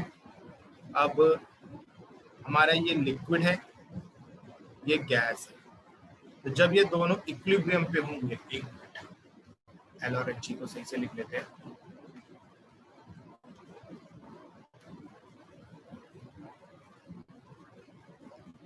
जब ये G और ये L जब ये इक्विलिब्रियम पे होंगे तो इस इक्विलिब्रियम कांस्टेंट को हमने क्या बोल रखा है, K। अभी क्या होगा, अगर सिंपल फिनोमेना देखें तो लिक्विड आपका क्या होगा, गैस में कन्वर्ट होगा, लेकिन हम यहाँ पे उल्टा देखेंगे। यहाँ पे हम उल्टा क्यों देखेंगे, क्योंकि अभी गैस की वजह एब्जॉर्ब हो रही है। देखो अगर आपको बच्चा गैस को लिक्विफाई करना है तो क्या करना पड़ेगा, प्रेशर को इंक्रीज करना पड़ेगा ना। टेम्परेचर के साथ साथ आपको प्रेशर भी इंक्रीज करना पड़ेगा, टेम्परेचर भी चेंज आना पड़ेगा और आपका प्रेशर भी इंक्रीज करना पड़ेगा। तो अभी क्या होगा, जैसे जैसे आप प्रेशर इंक्रीज करते हो गैस का, तो होता है क्या है कि उसके जो मॉलिक्यूल्स वो पास आते हैं, और अगर टेम्परेचर फेवरेबल है तो एक पर्टिकुलर प्रेशर के बाद क्या होता है कि जो गैस है वो अपने लिक्विड के साथ इक्विलिब्रियम पे आ जाता है, मतलब it start converting into its liquid phase. तो उस इक्विलिब्रियम कांस्टेंट के बराबर हमने बाकी जो आपके एब्जॉर्प्शन लेयर्स हैं उनके इक्विलिब्रियम कांस्टेंट्स को माना है। तो यहाँ पे अगर मैं बोलता हूँ कि ये जो गैस है ये क्या है, ये इक्विलिब्रियम पे है लिक्विड, ठीक है। तो बच्चे यहाँ पे जो इक्विलिब्रियम कांस्टेंट होगा के, वो किसके बराबर होगा, 1 प्रेशर ऑफ गैस। कोई प्रॉब्लम नहीं। और बच्चे जो प्रेशर ऑफ गैस है इसको हम बोलते हैं 1/P0, ठीक है। यहाँ पे जो P0 है वो क्या है, P0 is the saturated vapour pressure of adsorbate. ये वेपर है ना, इसका प्रेशर। सैचुरेटेड क्यों बोल रखे, because it is in equilibrium.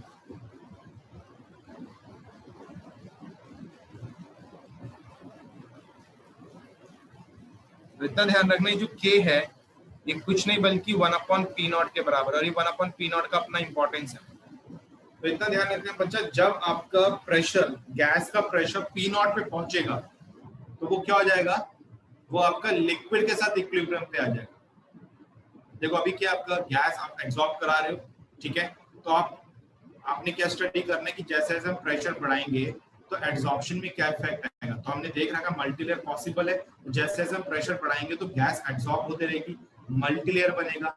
तो इसके हिसाब से तो हमारा प्रेशर बढ़ाते जाओ, इन्फिनिटी पहुंचो, हमारी लेयर्स भी इन्फिनिटी हो जाएगी। पर एक्चुअल में क्या होता है कि जब हम प्रेशर बढ़ाने लगते हैं तो एक पर्टिकुलर प्रेशर में मिलता है जहां पर कि गैस लिक्विफाई होना शुरू कर देता है, ठीक है।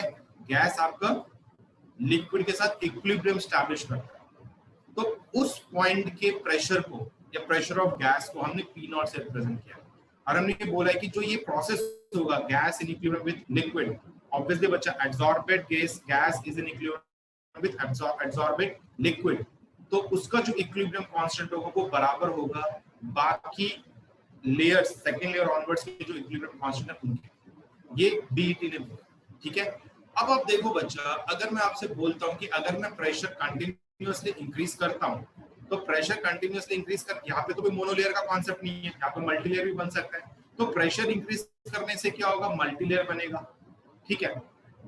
अब बच्चा अगर मैं P0 पहुंच जाता हूं, अगर मैं आपका P0 पे पहुंच जाता हूं, तो बच्चा क्या अभी भी आपका एब्जॉर्प्शन दिखेगा आपको, क्या आपका एब्जॉर्प्शन आएगा, बोलो बच्चा। अगर मैं अभी क्या होगा, अगर मैं यहाँ पर समझो प्रेशर इंक्रीज करता गया, प्रेशर इंक्रीज करने से क्या होगा, हमारी जो गैस है उसका फर्दर एब्जॉर्प्शन होगा, होता रहेगा। जैसे मैं P0 पे पहुंचूंगा बच्चा, तो मेरी जो गैस है इट स्टार्ट लिक्विफाइंग, तो मेरा वहां पर एब्जॉर्प्शन स्टॉप कर जाएगा। मैंने आपको कल भी बताया था कि जब हम नॉर्मली प्रेशर इंक्रीज करते, अगर मैं मोनोलेयर के कॉन्टेक्स्ट में बात करूं, तो जब हम नॉर्मली प्रेशर इंक्रीज करते तो मोनोलेयर में कांस्टेंट आ जाता है, लेकिन मल्टीलेयर में स्टिल इंक्रीज करता है। मैंने आपको कल भी बोला था कि पर्टिकुलर प्रेशर पे जाकर मल्टीलेयर भी खत्म होता है, और वो P0 है। तो P0 के आगे आपको मल्टीलेयर एब्जॉर्प्शन ऑब्जर्व नहीं होगा, ठीक है। तो इसीलिए आप एक लो प्रेशर से आपने शुरू किया, एब्जॉर्प्शन कंटिन्यूअसली आपको ऑब्जर्व हो रहा है, प्रेशर इंक्रीज करोगे स्टिल आपको एब्जॉर्प्शन दिखेगा। पर जैसे आप P0 पे पहुंचोगे तो वहां पर जो आपका वेपर फेज है वो आपका लिक्विड फेज के साथ इक्विलिब्रियम एस्टैब्लिश करेगा, मतलब वहां पर वो लिक्विड में कन्वर्ट होना शुरू कर देगा। तो उसके आगे आपका गैस का एब्जॉर्प्शन शो नहीं होगा, ये चीज ध्यान रखना, ठीक है। तो ये आपको P0 को ध्यान रखना। तो P0 क्या आपका, ये आपका वो प्रेशर है गैस का या एब्जॉर्बेड गैस का जो अपने लिक्विड फॉर्म के साथ इक्विलिब्रियम है। तो इसे हम बोलते हैं saturated vapour pressure of absorb.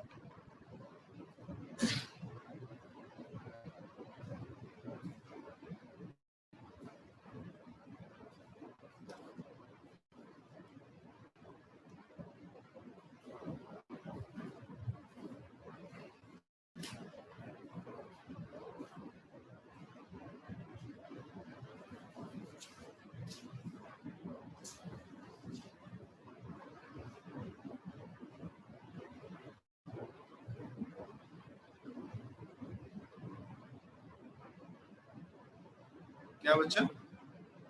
D इसो कौन सी लैंग्वेज यूज की बच्चा आपने? मुझे समझ में नहीं।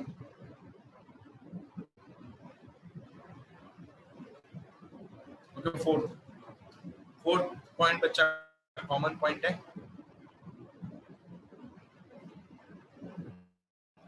कोई इंटरेक्शन ऑब्जर्व नहीं होगा।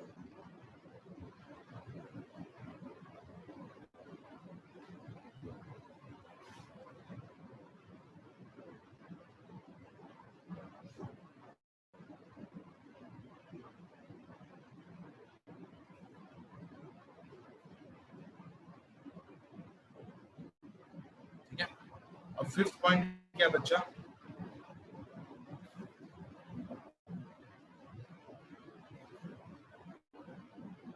Equilibrium exist between adsorb and desorb molecule. इसको देख लेना, यहाँ पर मैं इनकी फॉर्म लिखूंगा रिएक्शन की, और इसके बाद सीधा एक्सप्रेशन पे चलें।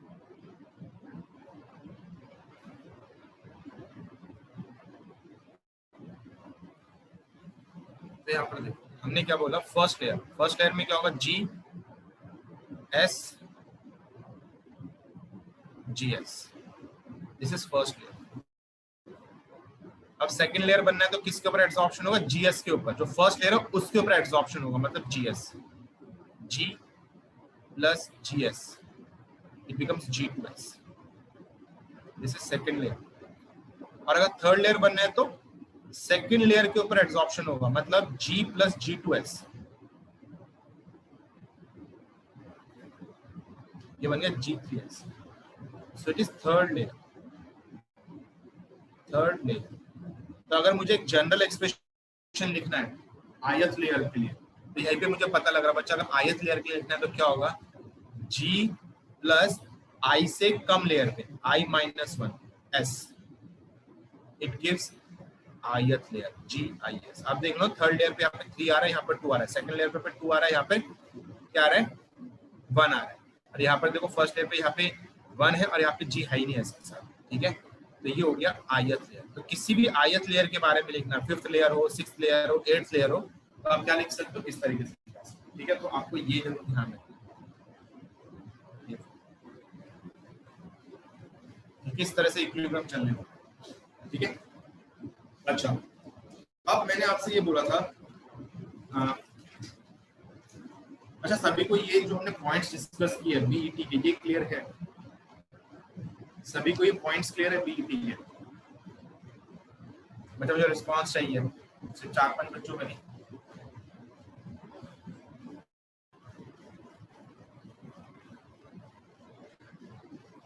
अच्छा, आयत का मतलब है कोई सी भी लेयर, मतलब अब मैं सारी तो लेयर नहीं लिख सकता ना। थर्ड लेयर है, फिर फोर्थ लेयर भी आएगी, फिफ्थ भी आएगी, सिक्स्थ भी आएगी, सेवंथ भी आएगी, 10th भी आएगी, 9th भी आएगी।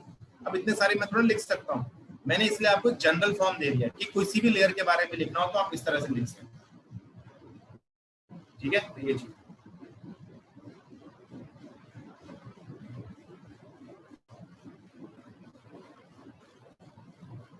हाँ बच्चा, इक्विलिब्रियम कांस्टेंट सेम क्यों? ये इनका पोस्टुलेट है।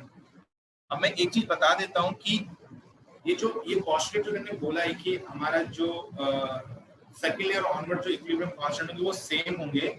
अभी कई जगह में ये इसी पोस्टुलेट के कारण कई बार एरर आता है, मतलब कई बार चीजें उस हिसाब से हमें ऑब्जर्व नहीं होती जो हमें दिखनी चाहिए।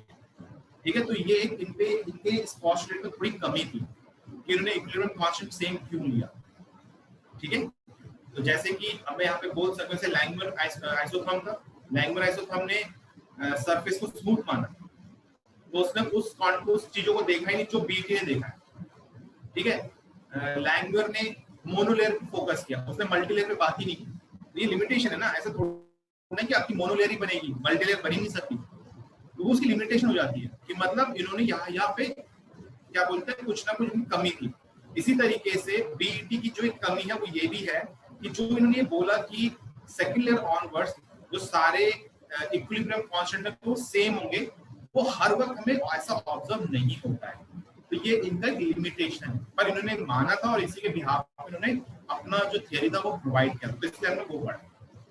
ठीक है, बच्चे के इनवर्सली प्रोपोर्शनल नहीं है, के बराबर है पी के। प्रोपोर्शनल में बराबर में फर्क हो जाता है। ये देखो बच्चा, मैंने बोला gas in equilibrium with liquid है, तो इसका इक्विलिब्रियम कांस्टेंट क्या होगा?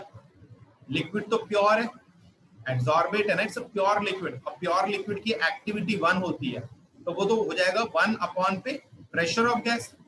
इसलिए आप उस प्रेशर ऑफ गैस को हम पी नॉट बोलेंगे। जब आपका गैस लिक्विड के साथ इक्विलिब्रियम पे आएगा तो उसको हम क्या बोलेंगे? P naught, saturated vapour pressure of absorbate. ठीक है, तो ये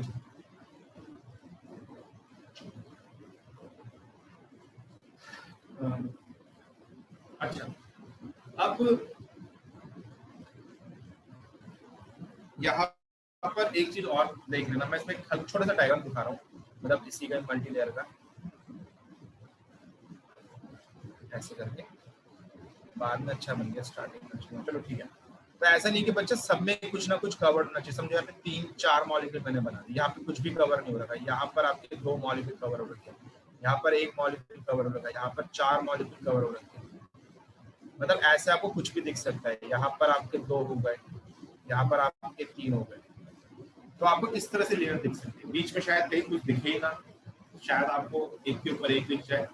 ठीक है, हो सकता है कि आपको पहले सारे कवर्ड होते हुए दिखे, ऐसा भी हो सकता है। मैं नहीं बोल रहा कि हमेशा एक बीच में रही जाएगा खाली, ऐसा नहीं है, कोई जरूरी है। तो मैं डायग्राम बना के दिखाया।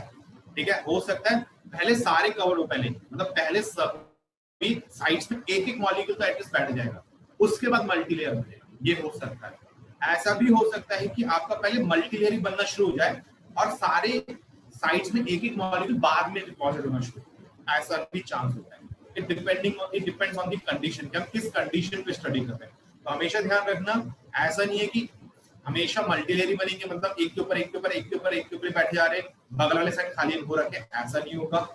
ठीक है, मतलब ऐसा हो भी सकता है डिपेंडिंग ऑन द कंडीशन, पर ऐसा हमेशा होगा जरूरी नहीं। ऐसा भी जरूरी नहीं है कि पहले सारे साइड्स कवर्ड होंगे एक एक एक एक और उसके ऊपर मल्टीलेयर बनेगा, ऐसा भी जरूरी नहीं कि हमेशा हो भी सकता है, डिपेंडिंग ऑन द कंडीशन होगा, मैं दिखाऊंगा आपको। ठीक है, तो वो चीज, तो कहने का मतलब क्या है कि जो मल्टीलेयर बनते हैं वो कंडीशंस के ऊपर बनेगा कि पहले सारी साइड्स कवर्ड होंगी फिर मल्टीलेयर बनेगा, कि सीधा मल्टीलेयर बनना आपका डोमिनेट करेगा और जो बाद में लेयर में कवर होंगी वो बाद में होंगी, मतलब एक एक मॉलिक्यूल कवर करेगा साइड्स को, वो बाद में होगा। So it all depends on the condition. अच्छा, मैंने आपसे बोला था कि यहाँ पर जो प्लॉट बनाने वाले हैं वो जो मतलब इक्वेशन बनाने वाले that is for v by bl, ये मैंने आपसे बोला था। और जो बीईटी इक्वेशन निकल कर आती है, ठीक है, चलो मैं इस डायग्राम को हटा रहा हूँ। ठीक है, एक बार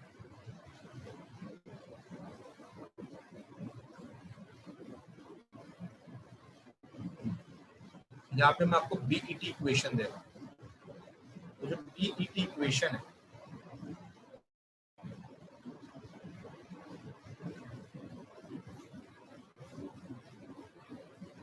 ये आपकी v by vm is equal to cx upon पे 1 minus x plus cx. This is BET equation.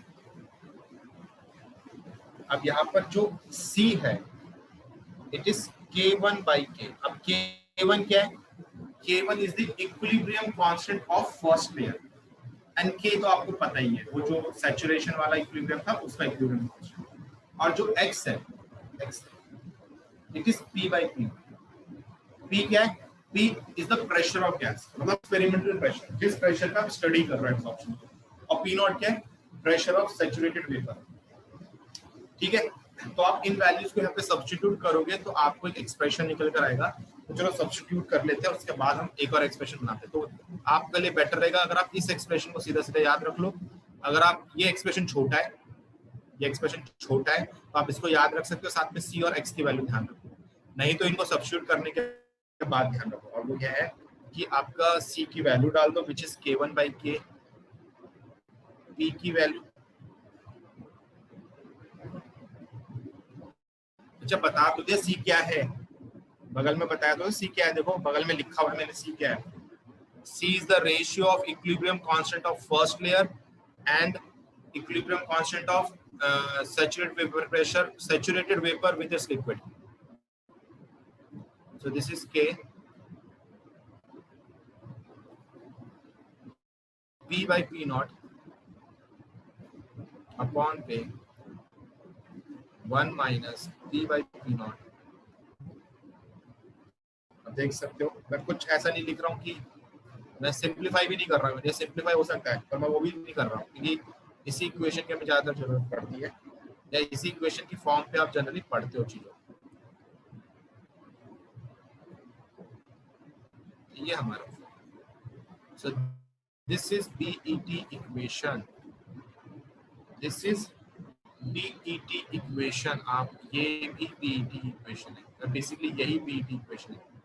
तो ये हमने क्या बोलते हैं, मैं v by vm को प्रेशर के टर्म से मेंशन करूंगा, तो यहाँ पे हमने लिखा है। अब मैंने आपको बोला था यहाँ पर जो v by vm है वो हमारा थीटा रिप्रेजेंट नहीं करेगा। क्यों नहीं करेगा? थीटा आपका 1 से ज्यादा नहीं होगा, पहली चीज। यहाँ पर देखो बच्चा, यहाँ पे मल्टी लेयर का चांस भी है। लैंग्वेज में मैंने आपको बोला था जो मोनोलेयर वॉल्यूम होगा vm वो मैक्सिमम वॉल्यूम रिप्रेजेंट करेगा, मतलब जो मैक्सिमम वॉल्यूम गैस का एब्सॉर्ब हो सकता है। पर क्या मेरा मल्टी लेयर के केस में, बीईटी के केस में वीएम क्या मेरा मैक्सिमम वॉल्यूम रिप्रेजेंट करेगा जो एब्सॉर्ब हो सकता है? समझो ये 4 साइड्स है, ये चारों कवर्ड है, तो यहाँ पर जो इन गैस का वॉल्यूम है दिस इज वीएम। तो सीधी सी बात है, अगर मैं मोनोलेयर मान के चलूं, लैंग्वेज का केस मानकर चलूं, तो इसके उनके ऊपर इन 4 से ज्यादा मॉलिक्यूल एब्सॉर्ब नहीं हो सकते, तो ये मैक्सिमम वॉल्यूम हुआ, ये मैक्सिमम वॉल्यूम होगा। पर अगर मैं मल्टी लेयर ले लेता हूं तो इन 4 के ऊपर फर्दर गैस भी जा सकती है, तो क्या ये वीएम मैक्सिमम वॉल्यूम हुआ फॉर मल्टी लेयर? नहीं। तो इतना ध्यान रखना, वीएम आपका मैक्सिमम वॉल्यूम नहीं होता है for multi layer, maximum volume VM से ज्यादा होगा, ठीक है? तो इसीलिए वी बाई वीएम मैंने लिखा है, यहाँ पर वी की वैल्यू वीएम से ज्यादा भी हो सकती है, ये चीज ध्यान रखना, ठीक है? तो Vm is not the maximum volume for multi layer, इसलिए मैंने वहां पे स्पेसिफिकली आपको लिख पाया है that Vm is the maximum volume for language adsorption या फिर मोनोलेयर एडसॉर्प्शन, ये मैंने स्पेसिफिकली आपको लिख पाया। हो गया? चलो अब मैं आपको एक केस देता हूं, ये शायद सवाल भी पूछा गया था।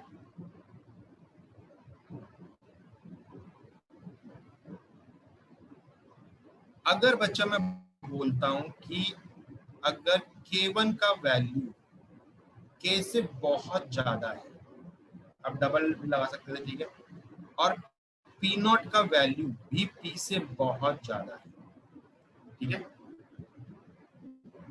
ठीक है, तो बताओ ये इक्वेशन कैसे बनेगी, क्या किस फॉर्म पर रिड्यूस हो जाएगी? बताओ यार, तो ये इक्वेशन किस फॉर्म पर रिड्यूस हो जानी चाहिए? बताओ। K1 is greater than K का मतलब क्या हो गया कि जो फर्स्ट लेयर का इक्विलिब्रियम कांस्टेंट है वो second, third, fourth, fifth so on जितनी भी लेयर्स बन रही है उनके इक्विलिब्रियम कांस्टेंट से काफी ज्यादा है। दूसरा, P0 P से ज्यादा होने का मतलब क्या हो गया कि जिस प्रेशर पे हम स्टडी कर रहे हैं विच इज P, उसका वैल्यू काफी छोटा है उस पर्टिकुलर एड्सॉर्बेट के सैचुरेटेड वेपर प्रेशर से, मतलब अभी तो सैचुरेटेड वेपर प्रेशर बहुत दूर है, ठीक है? तो मतलब यहाँ पर जो गैस है वो प्रॉपरली गैस की तरह ही वर्कआउट करने वाली है। तो जब मैं ऐसी कंडीशन लगाऊंगा बच्चा, तो यहाँ पर मैं क्या बोल सकता हूँ, जो V by Vm है,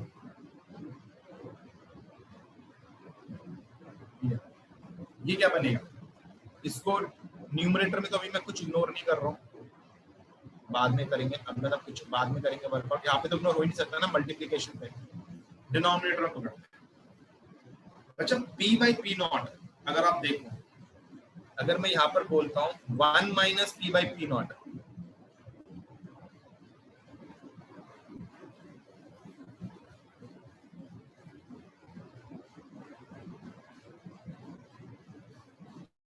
one minus P by P0 and P is very small compare to P0, तो इसका मतलब P by P0 की वैल्यू क्या होगी? 1 से बहुत छोटी होगी, तो इसका मतलब यहाँ पर तो ये 1 ही बचा, तो ये तो आपका जो लेफ्ट हैंड साइड का मल्टीप्लीकेशन वाला टर्म है वो 1 हो गया। अब यहाँ पर अगर मैं बात करूं बचा, तो यहाँ पर आपका क्या हुआ कि 1 minus P by P not फिर से आ गया, 1 से बहुत छोटा है तो इसको इग्नोर करते हैं। यहाँ पर बच्चा P by P not multiply हो रहा है, लेकिन केवल बहुत बड़ा है, मतलब देखो ये बहुत बड़ा है, ये बहुत छोटा है, ये बहुत छोटा है, ये बहुत बड़ा है, तो मतलब ये एक दूसरे को कंपनसेट कर रहे हैं, तो मैंने अभी हटा नहीं सकता। तो यहाँ पर मैं जिसको हटा सकता हूँ that is P by P not, तो हमारी इक्वेशन बन जाएगी कुछ ऐसी।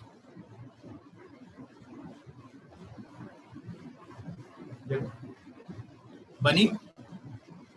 ठीक है, अब चेक कर सकते हो, किसी को प्रॉब्लम है तो पूछ लो, मैं यहाँ पे लिख भी देता हूँ अगर आपको प्रॉब्लम है तो, ठीक है, और नहीं है तो लिखने की जरूरत नहीं है।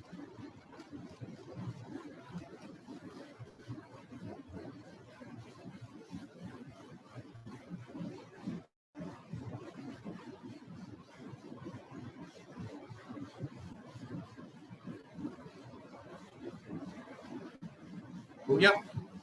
अब बच्चे यहाँ पर देखो, अभी मैंने आपको बताया था कि जो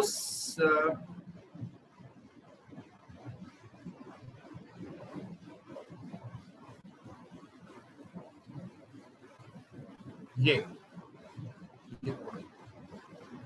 के आपका पी नॉट के बराबर है, 1 अपॉन पी नॉट के बराबर है, तो मैं यहाँ पे ये लिख सकता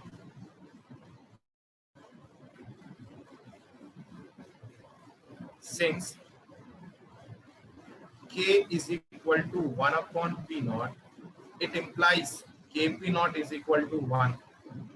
मैंने आपको बोला था ऊपर वाली बीट इक्वेशन को भी हम सिंप्लीफाई कर सकते हैं, पर उससे ऐसा ज्यादा फर्क नहीं पड़ता क्योंकि पी नॉट और के रह ही जाता है कहीं ना कहीं। तो इसका मतलब क्या हो सकता है, आप ऊपर भी के पी नॉट को 1 ले सकते हो, नीचे भी के पी नॉट को 1 ले सकते हो, और ये फॉर्म क्या बन जाएगी,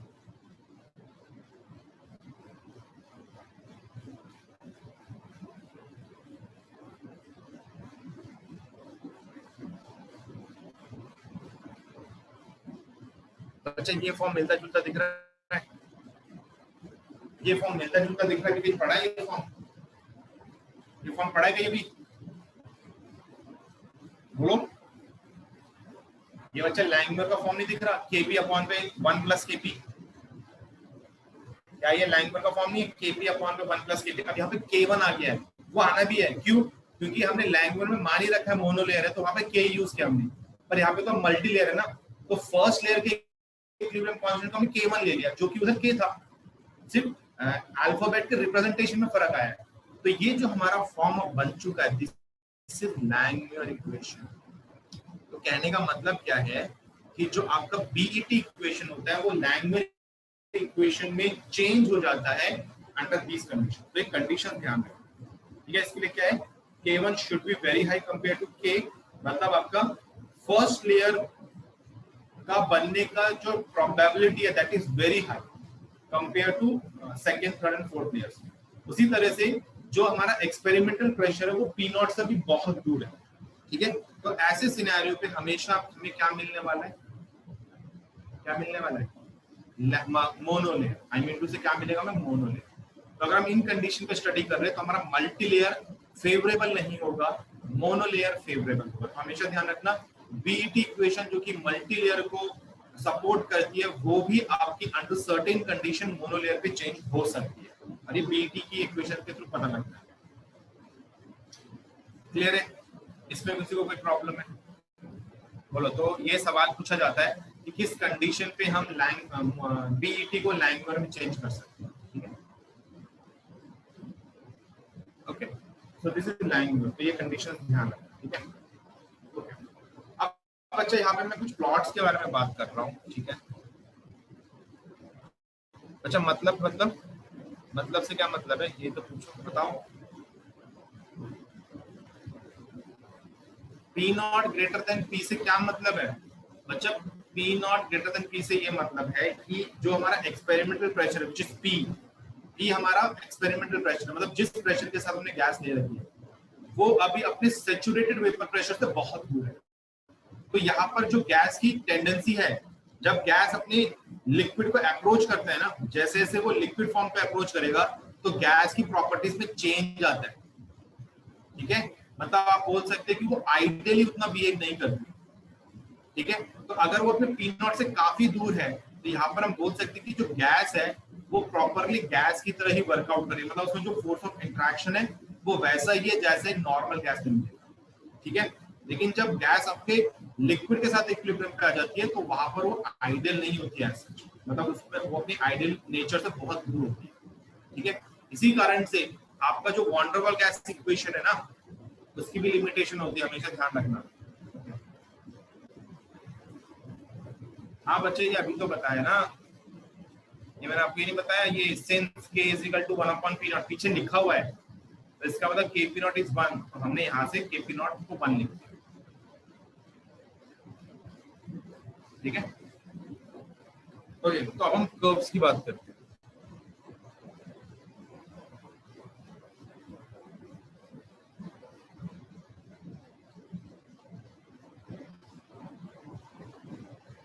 पहले तो यही कर लेते, फर्स्ट केस तो यही कर लेते जो अभी हमने बनाया, p is very small compare to p0 and k is very small compare to k1, ठीक है। इसका मतलब हमने क्या बोल दिया कि जो हमारा प्रेशर है वो p0 से बहुत दूर है, p0 वो प्रेशर है जहां पर कि मल्टी लेयर भी बंद हो जाएगा, तो दिस इज v/v है। और इसे आप एक्सटेंट ऑफ एड्सॉर्प्शन भी लिख सकते हो अगर लिखना चाहो तो, एक्सटेंट ऑफ एड्सॉर्प्शन एक ही बात होगी, कंफ्यूज नहीं करना।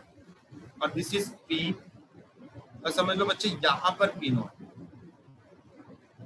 यहाँ पर p0 मतलब इस प्रेशर पे पहुंच के आपका मल्टी लेयर खत्म। लेकिन हमें पता है बच्चा इस कंडीशन पे हमें कैसा मिलता है, अभी पीछे हमने बनाया है लैंगमर काइंड ऑफ, तो आपका प्लॉट कुछ ऐसे जाएगा,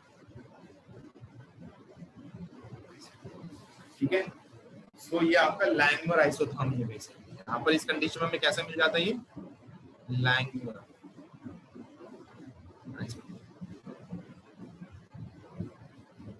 ठीक है। ये हो गया।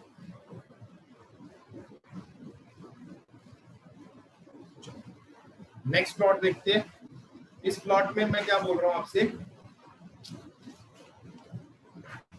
कि आपका जो K1 है वो K से बहुत बड़ा है, मतलब दूसरी कंडीशन नहीं है, मतलब प्रेशर आपका बढ़कर P0 तक पहुंच सकता है।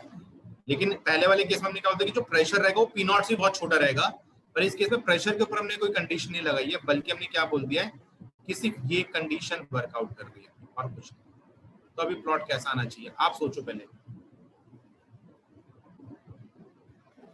अच्छा, P0 तक हम पहुंच ही नहीं रहे ना, यहाँ तो यहाँ हम P0 तक पहुंच ही नहीं, क्योंकि हमारा जो एक्सपेरिमेंटल प्रेशर है, जिस प्रेशर पे हमने स्टडी करना वो P0 से छोटा रहना चाहिए, हम P0 तक पहुंचेंगे नहीं, इसलिए हमने सिर्फ यहीं तक दिखाया, ठीक है। हम आगे गए नहीं, क्योंकि हमारी कंडीशन है, ऊपर देखो ना, pressure should be less than P0, तो अगर मैं प्रेशर को P0 ही बना दूंगा तो फिर वो कंडीशन खत्म हो जाएगी, इसलिए मैंने P0 को बहुत दूर रखा है। तो इस केस में हमसे क्या बोल रखा है कि भाई प्रेशर की वैल्यू P0 को अप्रोच कर सकती है, मतलब शुरुआत में आपका प्रेशर लो होगा और समय के साथ साथ प्रेशर बढ़कर P0 बन सकता है, पर यहाँ पर जो कंडीशन वर्कआउट करेगी वो ये है कि आपका जो K1 है वो काफी छोटा होना चाहिए, सॉरी काफी बड़ा होना चाहिए K से। तो अभी क्या होगा, देखो बच्चा, K1 अगर K से बहुत बड़ा है तो इसका मतलब यहाँ पर पहले फर्स्ट साइड को कवर्ड होने की टेंडेंसी काफी हाई है, फर्स्ट साइड को कवर्ड होने की टेंडेंसी क्या काफी हाई है। तो अभी क्या होगा, पहले आपका मोनोलेयर बनेगा, पहले आपका मोनोलेयर बनेगा।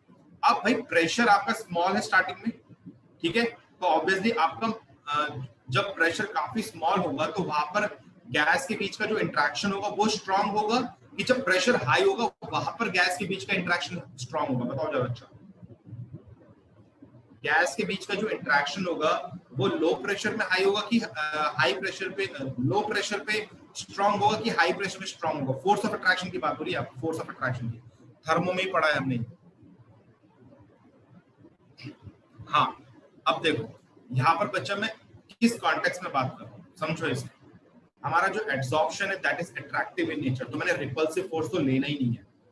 फर्स्ट थिंग, थर्मो में हमने जब रिपल्सिव फोर्स की बात करते थे तो हम उसके कंपैरिजन करते थे अट्रैक्टिव की कंपैरिजन, अट्रैक्टिव फोर्स। तो अट्रैक्टिव फोर्स जो हमारी होती है वो रिपल्सिव फोर्स के कंपैरिजन में लो प्रेशर में ऑब्जर्व होती है। पर अब इधर ऑब्जर्व करो, ये हमारी दो गैस है, दूर दूर, रिपल्सिव फोर्स तो ऑब्जर्व ही नहीं करनी है।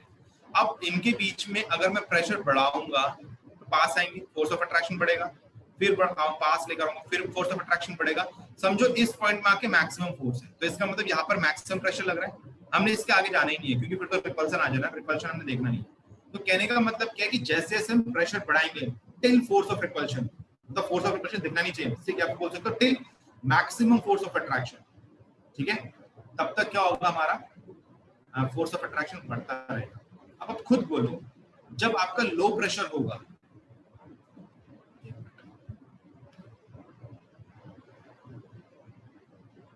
यहाँ पे मैं एक बार प्लॉट करूँ क्या बनाने वाले,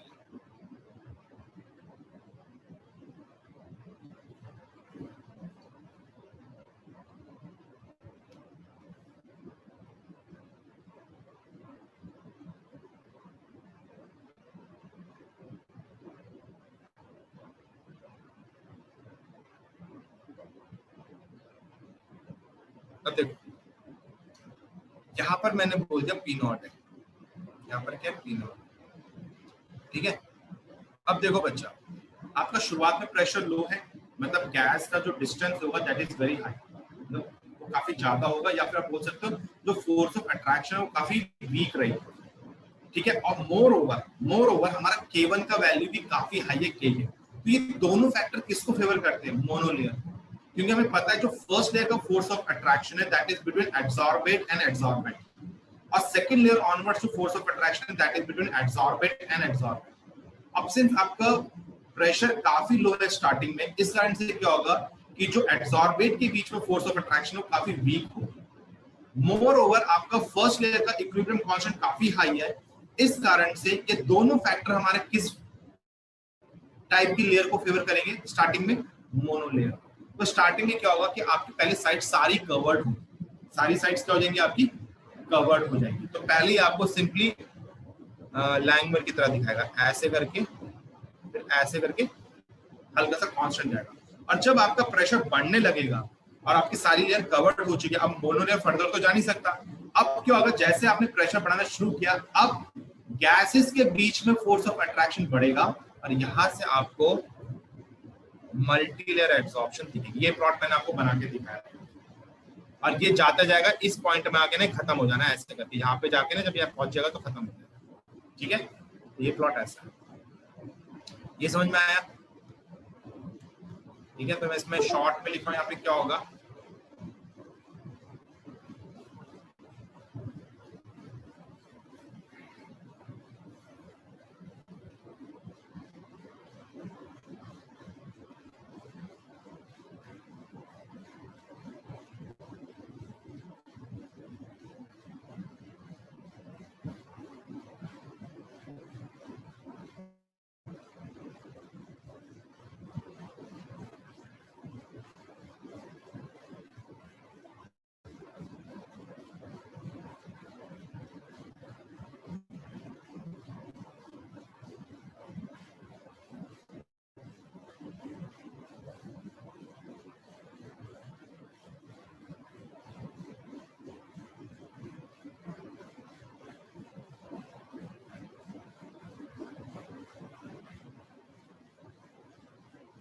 ठीक है। तो यहाँ पर ऐसा, अब हम एक और केस देखते हैं, लास्ट केस है जो हमारा, तो यहाँ पर हमने उल्टा कर दिया,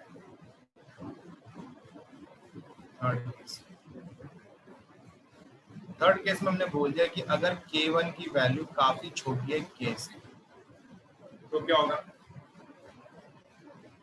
अगर K1 की वैल्यू काफी छोटी है तो इसका मतलब क्या होगा कि हमारा जो फर्स्ट लेयर बनने का टेंडेंसी वो काफी वीक है। अब जो भी मॉलिक्यूल आएगा सबसे पहले तो एड्सॉर्बेंट के ऊपर ही बैठेगा। अब एक बार उसके ऊपर बैठ गया है तो आप मुझे बताओ, इस कंडीशन पे आपका यह मॉलिक्यूल आ चुका है, तो अब जब ये कंडीशन आपकी कि आपकी जो सेकंड लेयर ऑनवर्ड्स है उनकी प्रोबेबिलिटी हाई है, तो जब दूसरा मॉलिक्यूल आएगा बच्चा तो वो यहाँ बैठना पसंद करेगा कि यहाँ बैठना पसंद करेगा, एडजेसेंट साइड पे बैठना पसंद करेगा कि गैस के ऊपर, इस कंडीशन बोलो गैस के ऊपर। तो कहने का मतलब क्या हो गया कि इस कंडीशन पे आपको सीधा ही मल्टीलेयर दिखना शुरू हो जाएगा, आपको मोनोलेयर पहले ऑब्जर्व नहीं होगा। तो इस केस में जो आपका प्लॉट बनता है वो कुछ ऐसे होता है।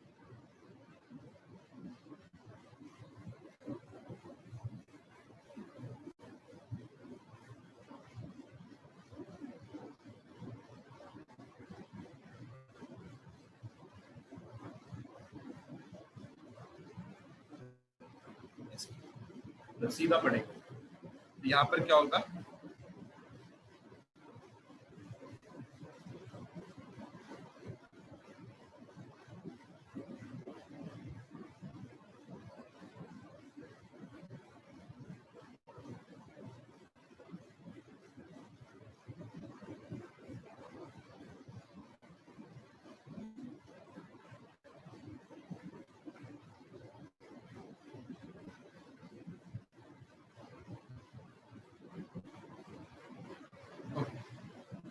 तो बच्चे ये हमने 3 केस देखे हैं, ठीक है, सरफेस केमिस्ट्री में, सॉरी बीईटी थियरी के। तो बच्चे यहाँ पे आपका बीईटी थियरी खत्म है, तो आपको एक प्लॉट्स ध्यान रखने हैं। तो बीईटी थियरी में जो सवाल अभी तक देखा है वो इसी इक्वेशन के ऊपर, आई थिंक वो लैंगमर में सवाल था कि किस कंडीशन में लैंगमर में चेंज हो जाता है, आई थिंक यही था क्वेश्चन। तो वो कंडीशन आपको पता होनी चाहिए। तो आई थिंक उसमें सिर्फ ये कंडीशन पूछी हुई थी कि ये एक कंडीशन पूछी थी, ठीक है, तो उस कंडीशन के बिहाफ में आपने मार्क करना था। तो बच्चा आज हमने बीईटी देखा है, लैंगमर देख लिया है। तो नेक्स्ट टॉपिक अभी है 10 मिनट, तो उसको भी वाइंड अप करते हैं और फिर नेक्स्ट क्लास में फिर क्वेश्चन हमारे रह जाएंगे, तो क्वेश्चन को हम खत्म करेंगे, ठीक है।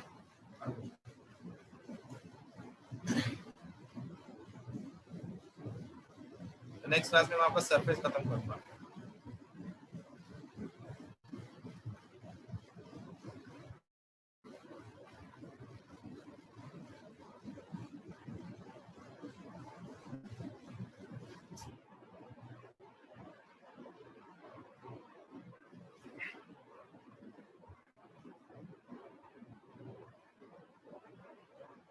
हो गया, चलो तो अब कुछ छोटी छोटी सी चीजें देख लेते हैं, ठीक है, जो 5-5 मिनट का टॉपिक है उनको देखते हैं। तो first is total surface area of adsorbent, ठीक है, तो इसको मैं नेक्स्ट पेज में लेके जा रहा हूँ। So next is total surface area of adsorbent, total surface area of एडसॉर्बेंट।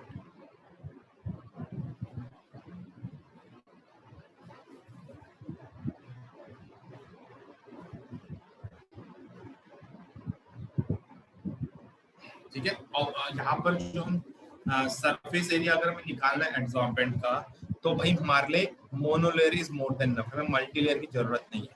क्योंकि सरफेस एरिया अगर हमें काउंट करना है तो इसका मतलब है हर साइड में एक मॉलिक्यूल एटलीस्ट बैठा हुआ है। एक से ज्यादा बैठा हुआ है वो हमारे लिए प्रॉब्लम ही क्रिएट करेगा, क्योंकि हमारे पे ज्यादा गैस के वॉल्यूम हमें दिखेगा। तो हमेशा ध्यान रखना, कभी भी आपने सरफेस एरिया निकालना है एडसॉर्बेंट का, तो you have to consider only monolayer, ठीक है। तो मोनोलेयर का मैक्सिमम वॉल्यूम को आपने कंसीडर करना है।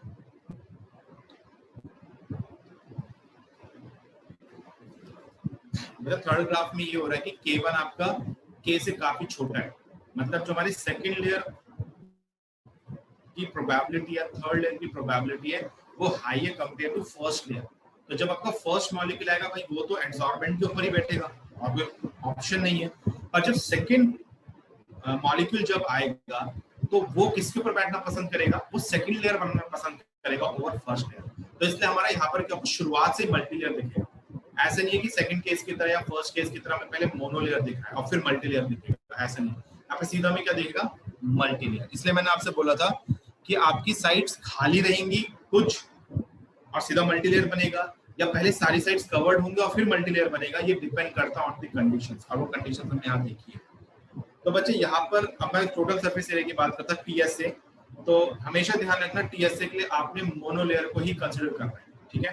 तो यहाँ पर जो सरफेस एरिया होगा बच्चों किसके बराबर होगा, टीएसए, सरफेस एरिया का मतलब है। और एडसॉर्बेंट की बात हो रही है, याद रखना, इट इज इक्वल टू जितने भी मॉलिक्यूल्स एडसॉर्बेंट के एडसॉर्ब हुए मोनोलेयर बनाने के लिए, मॉलिक्यूल्स ऑफ एडसॉर्बेंट इनटू पे क्या करें, उनके एरिया से मल्टीप्लाई करते एक मॉलिक्यूल के।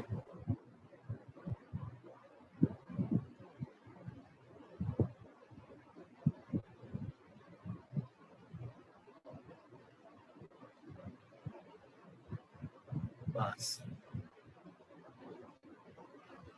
सीधी सी बात है ना, अगर ये आपका ये आपके वो है तो यहाँ पर एक मॉलिक्यूल बैठ गया, यहाँ पर एक मॉलिक्यूल बैठ गया, यहाँ पर एक मॉलिक्यूल बैठ गया, ये बैठ गया, ये बैठ गया। तो अगर मुझे इसका पूरा सरफेस एरिया देखना है तो भाई 1 2 3 4 5 मॉलिक्यूल है, इनटू पे क्या करें, सारे मॉलिक्यूल एक जैसे हैं तो किसी भी एक मॉलिक्यूल का सरफेस एरिया ले लो, क्रॉस सेक्शन एरिया ले लो, मल्टीप्लाई कर दो, इसका टोटल सरफेस एरिया आ जाएगा। अब आप में से किसी को डाउट है सर ये गैप तो बच गया, ऑब्वियसली बचा, इसमें ये एरर रहता है। तो इसमें हम जो भी हमारा गैप बचता है, जो भी आपका वॉइड्स रह जाते हैं, वो काउंट नहीं होते हैं टोटल सरफेस एरिया में एब्सॉर्ब। ठीक है, इस फॉर्मूले के हिसाब से यहाँ पर क्या हो गया, जितने मॉलिक्यूल एब्सॉर्ब हो रखे हैं इनटू पे उन मॉलिक्यूल्स का जो एरिया होगा उसको हमने मल्टीप्लाई कर दिया। तो टीएस से क्या होता है बोलो बच्चा, तो टीएस से हमारा बन जाएगा n इनटू पे पाई आर स्क्वायर। क्रॉस सेक्शन बोला है मैंने, क्रॉस सेक्शन ध्यान रखना, ठीक है। और अगर मैं इसका टीएस से लिखूं तो ये बनेगा 4 pi R square is equal to n into pi R square. तो दिस इज द एक्सप्रेशन जहां पर कि r क्या है, r is the radius of adsorbent, radius of adsorbent, और जो स्मॉल r है that is the radius of adsorbate, radius of adsorbate, और जो n है these are the number of adsorbed molecules जो एड्सॉर्ब गेटिंग एड्सॉर्ब।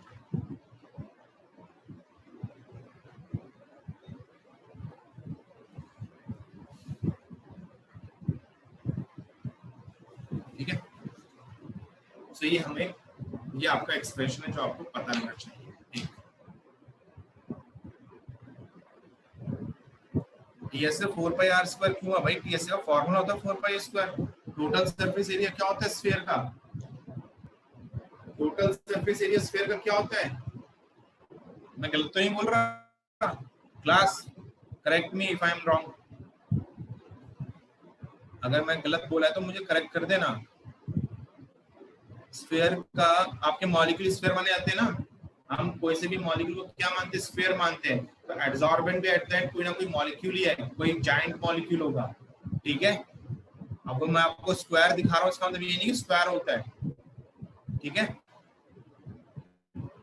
हाँ बच्चा, जो एड्सॉर्बेंट है वो भी स्फीयर है पर उसका हम क्रॉस सेक्शन लेते हैं। बच्चा ये चीजें तो यार समझने, देखो यार सीधी सी बात, इसको ना वैसा मानो अंडे की ट्रे होती है, अंडे की ट्रे लेते हो जिसमें पता नहीं 20-30 अंडे आते हैं एक साथ, सबने देखी है, अगर लेते नहीं हो तो देखी तो होगी, अगर खाते नहीं हो तो देखी है ना।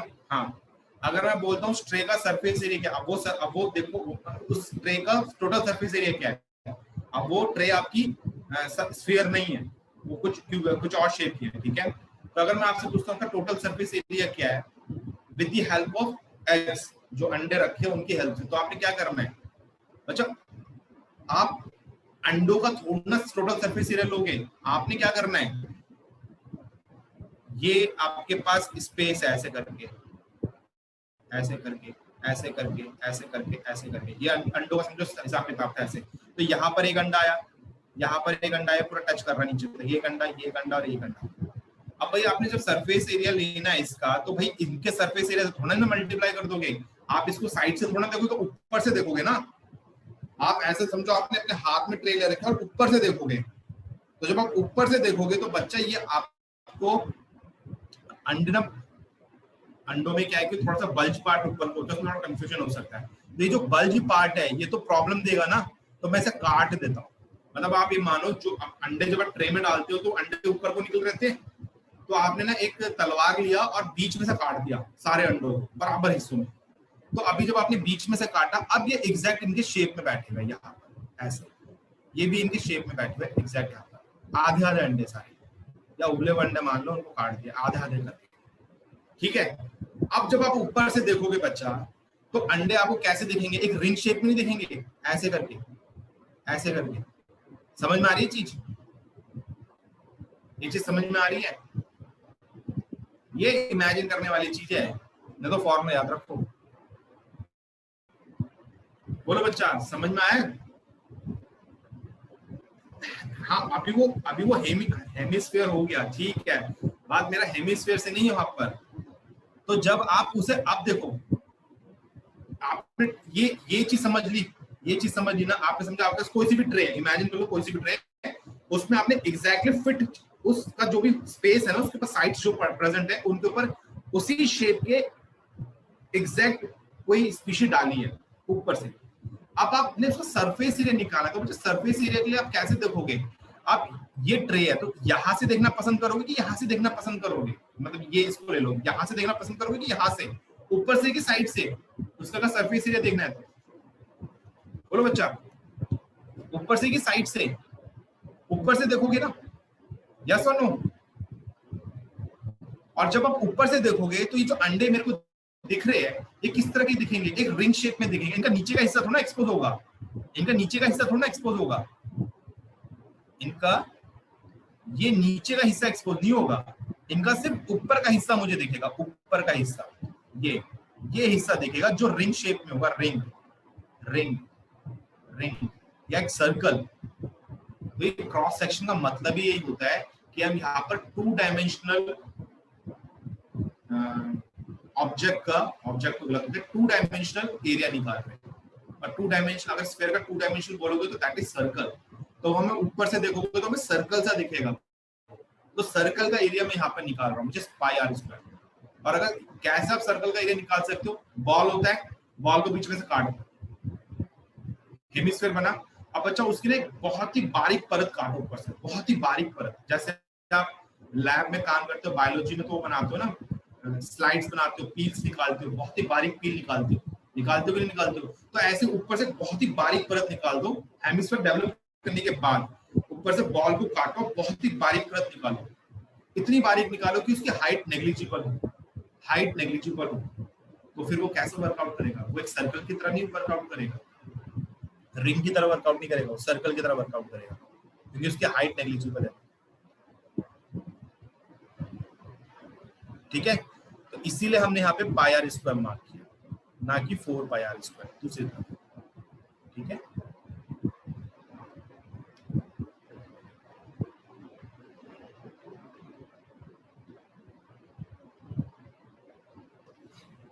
चलो बच्चा, फिर आज के इतना काफी है, बाकी मैं नेक्स्ट क्लास में डिस्कस करूंगा। कोशिश करूंगा नेक्स्ट क्लास में आपकी एक क्लास कवर हो जाए, मतलब सरफेस केमिस्ट्री, जिसके बाद सिर्फ आपका पॉलीमर रह जाएगा। पॉलीमर को भी मैं कोशिश करूंगा 2 से 3 क्लास में होने का खत्म करूं, ठीक है। मोस्ट प्रोबेबली हो भी जाएगा नेक्स्ट क्लास, हो गया। तो बच्चा आज के इतना काफी है, बाकी हम नेक्स्ट क्लास में कंटिन्यू करेंगे, ठीक है।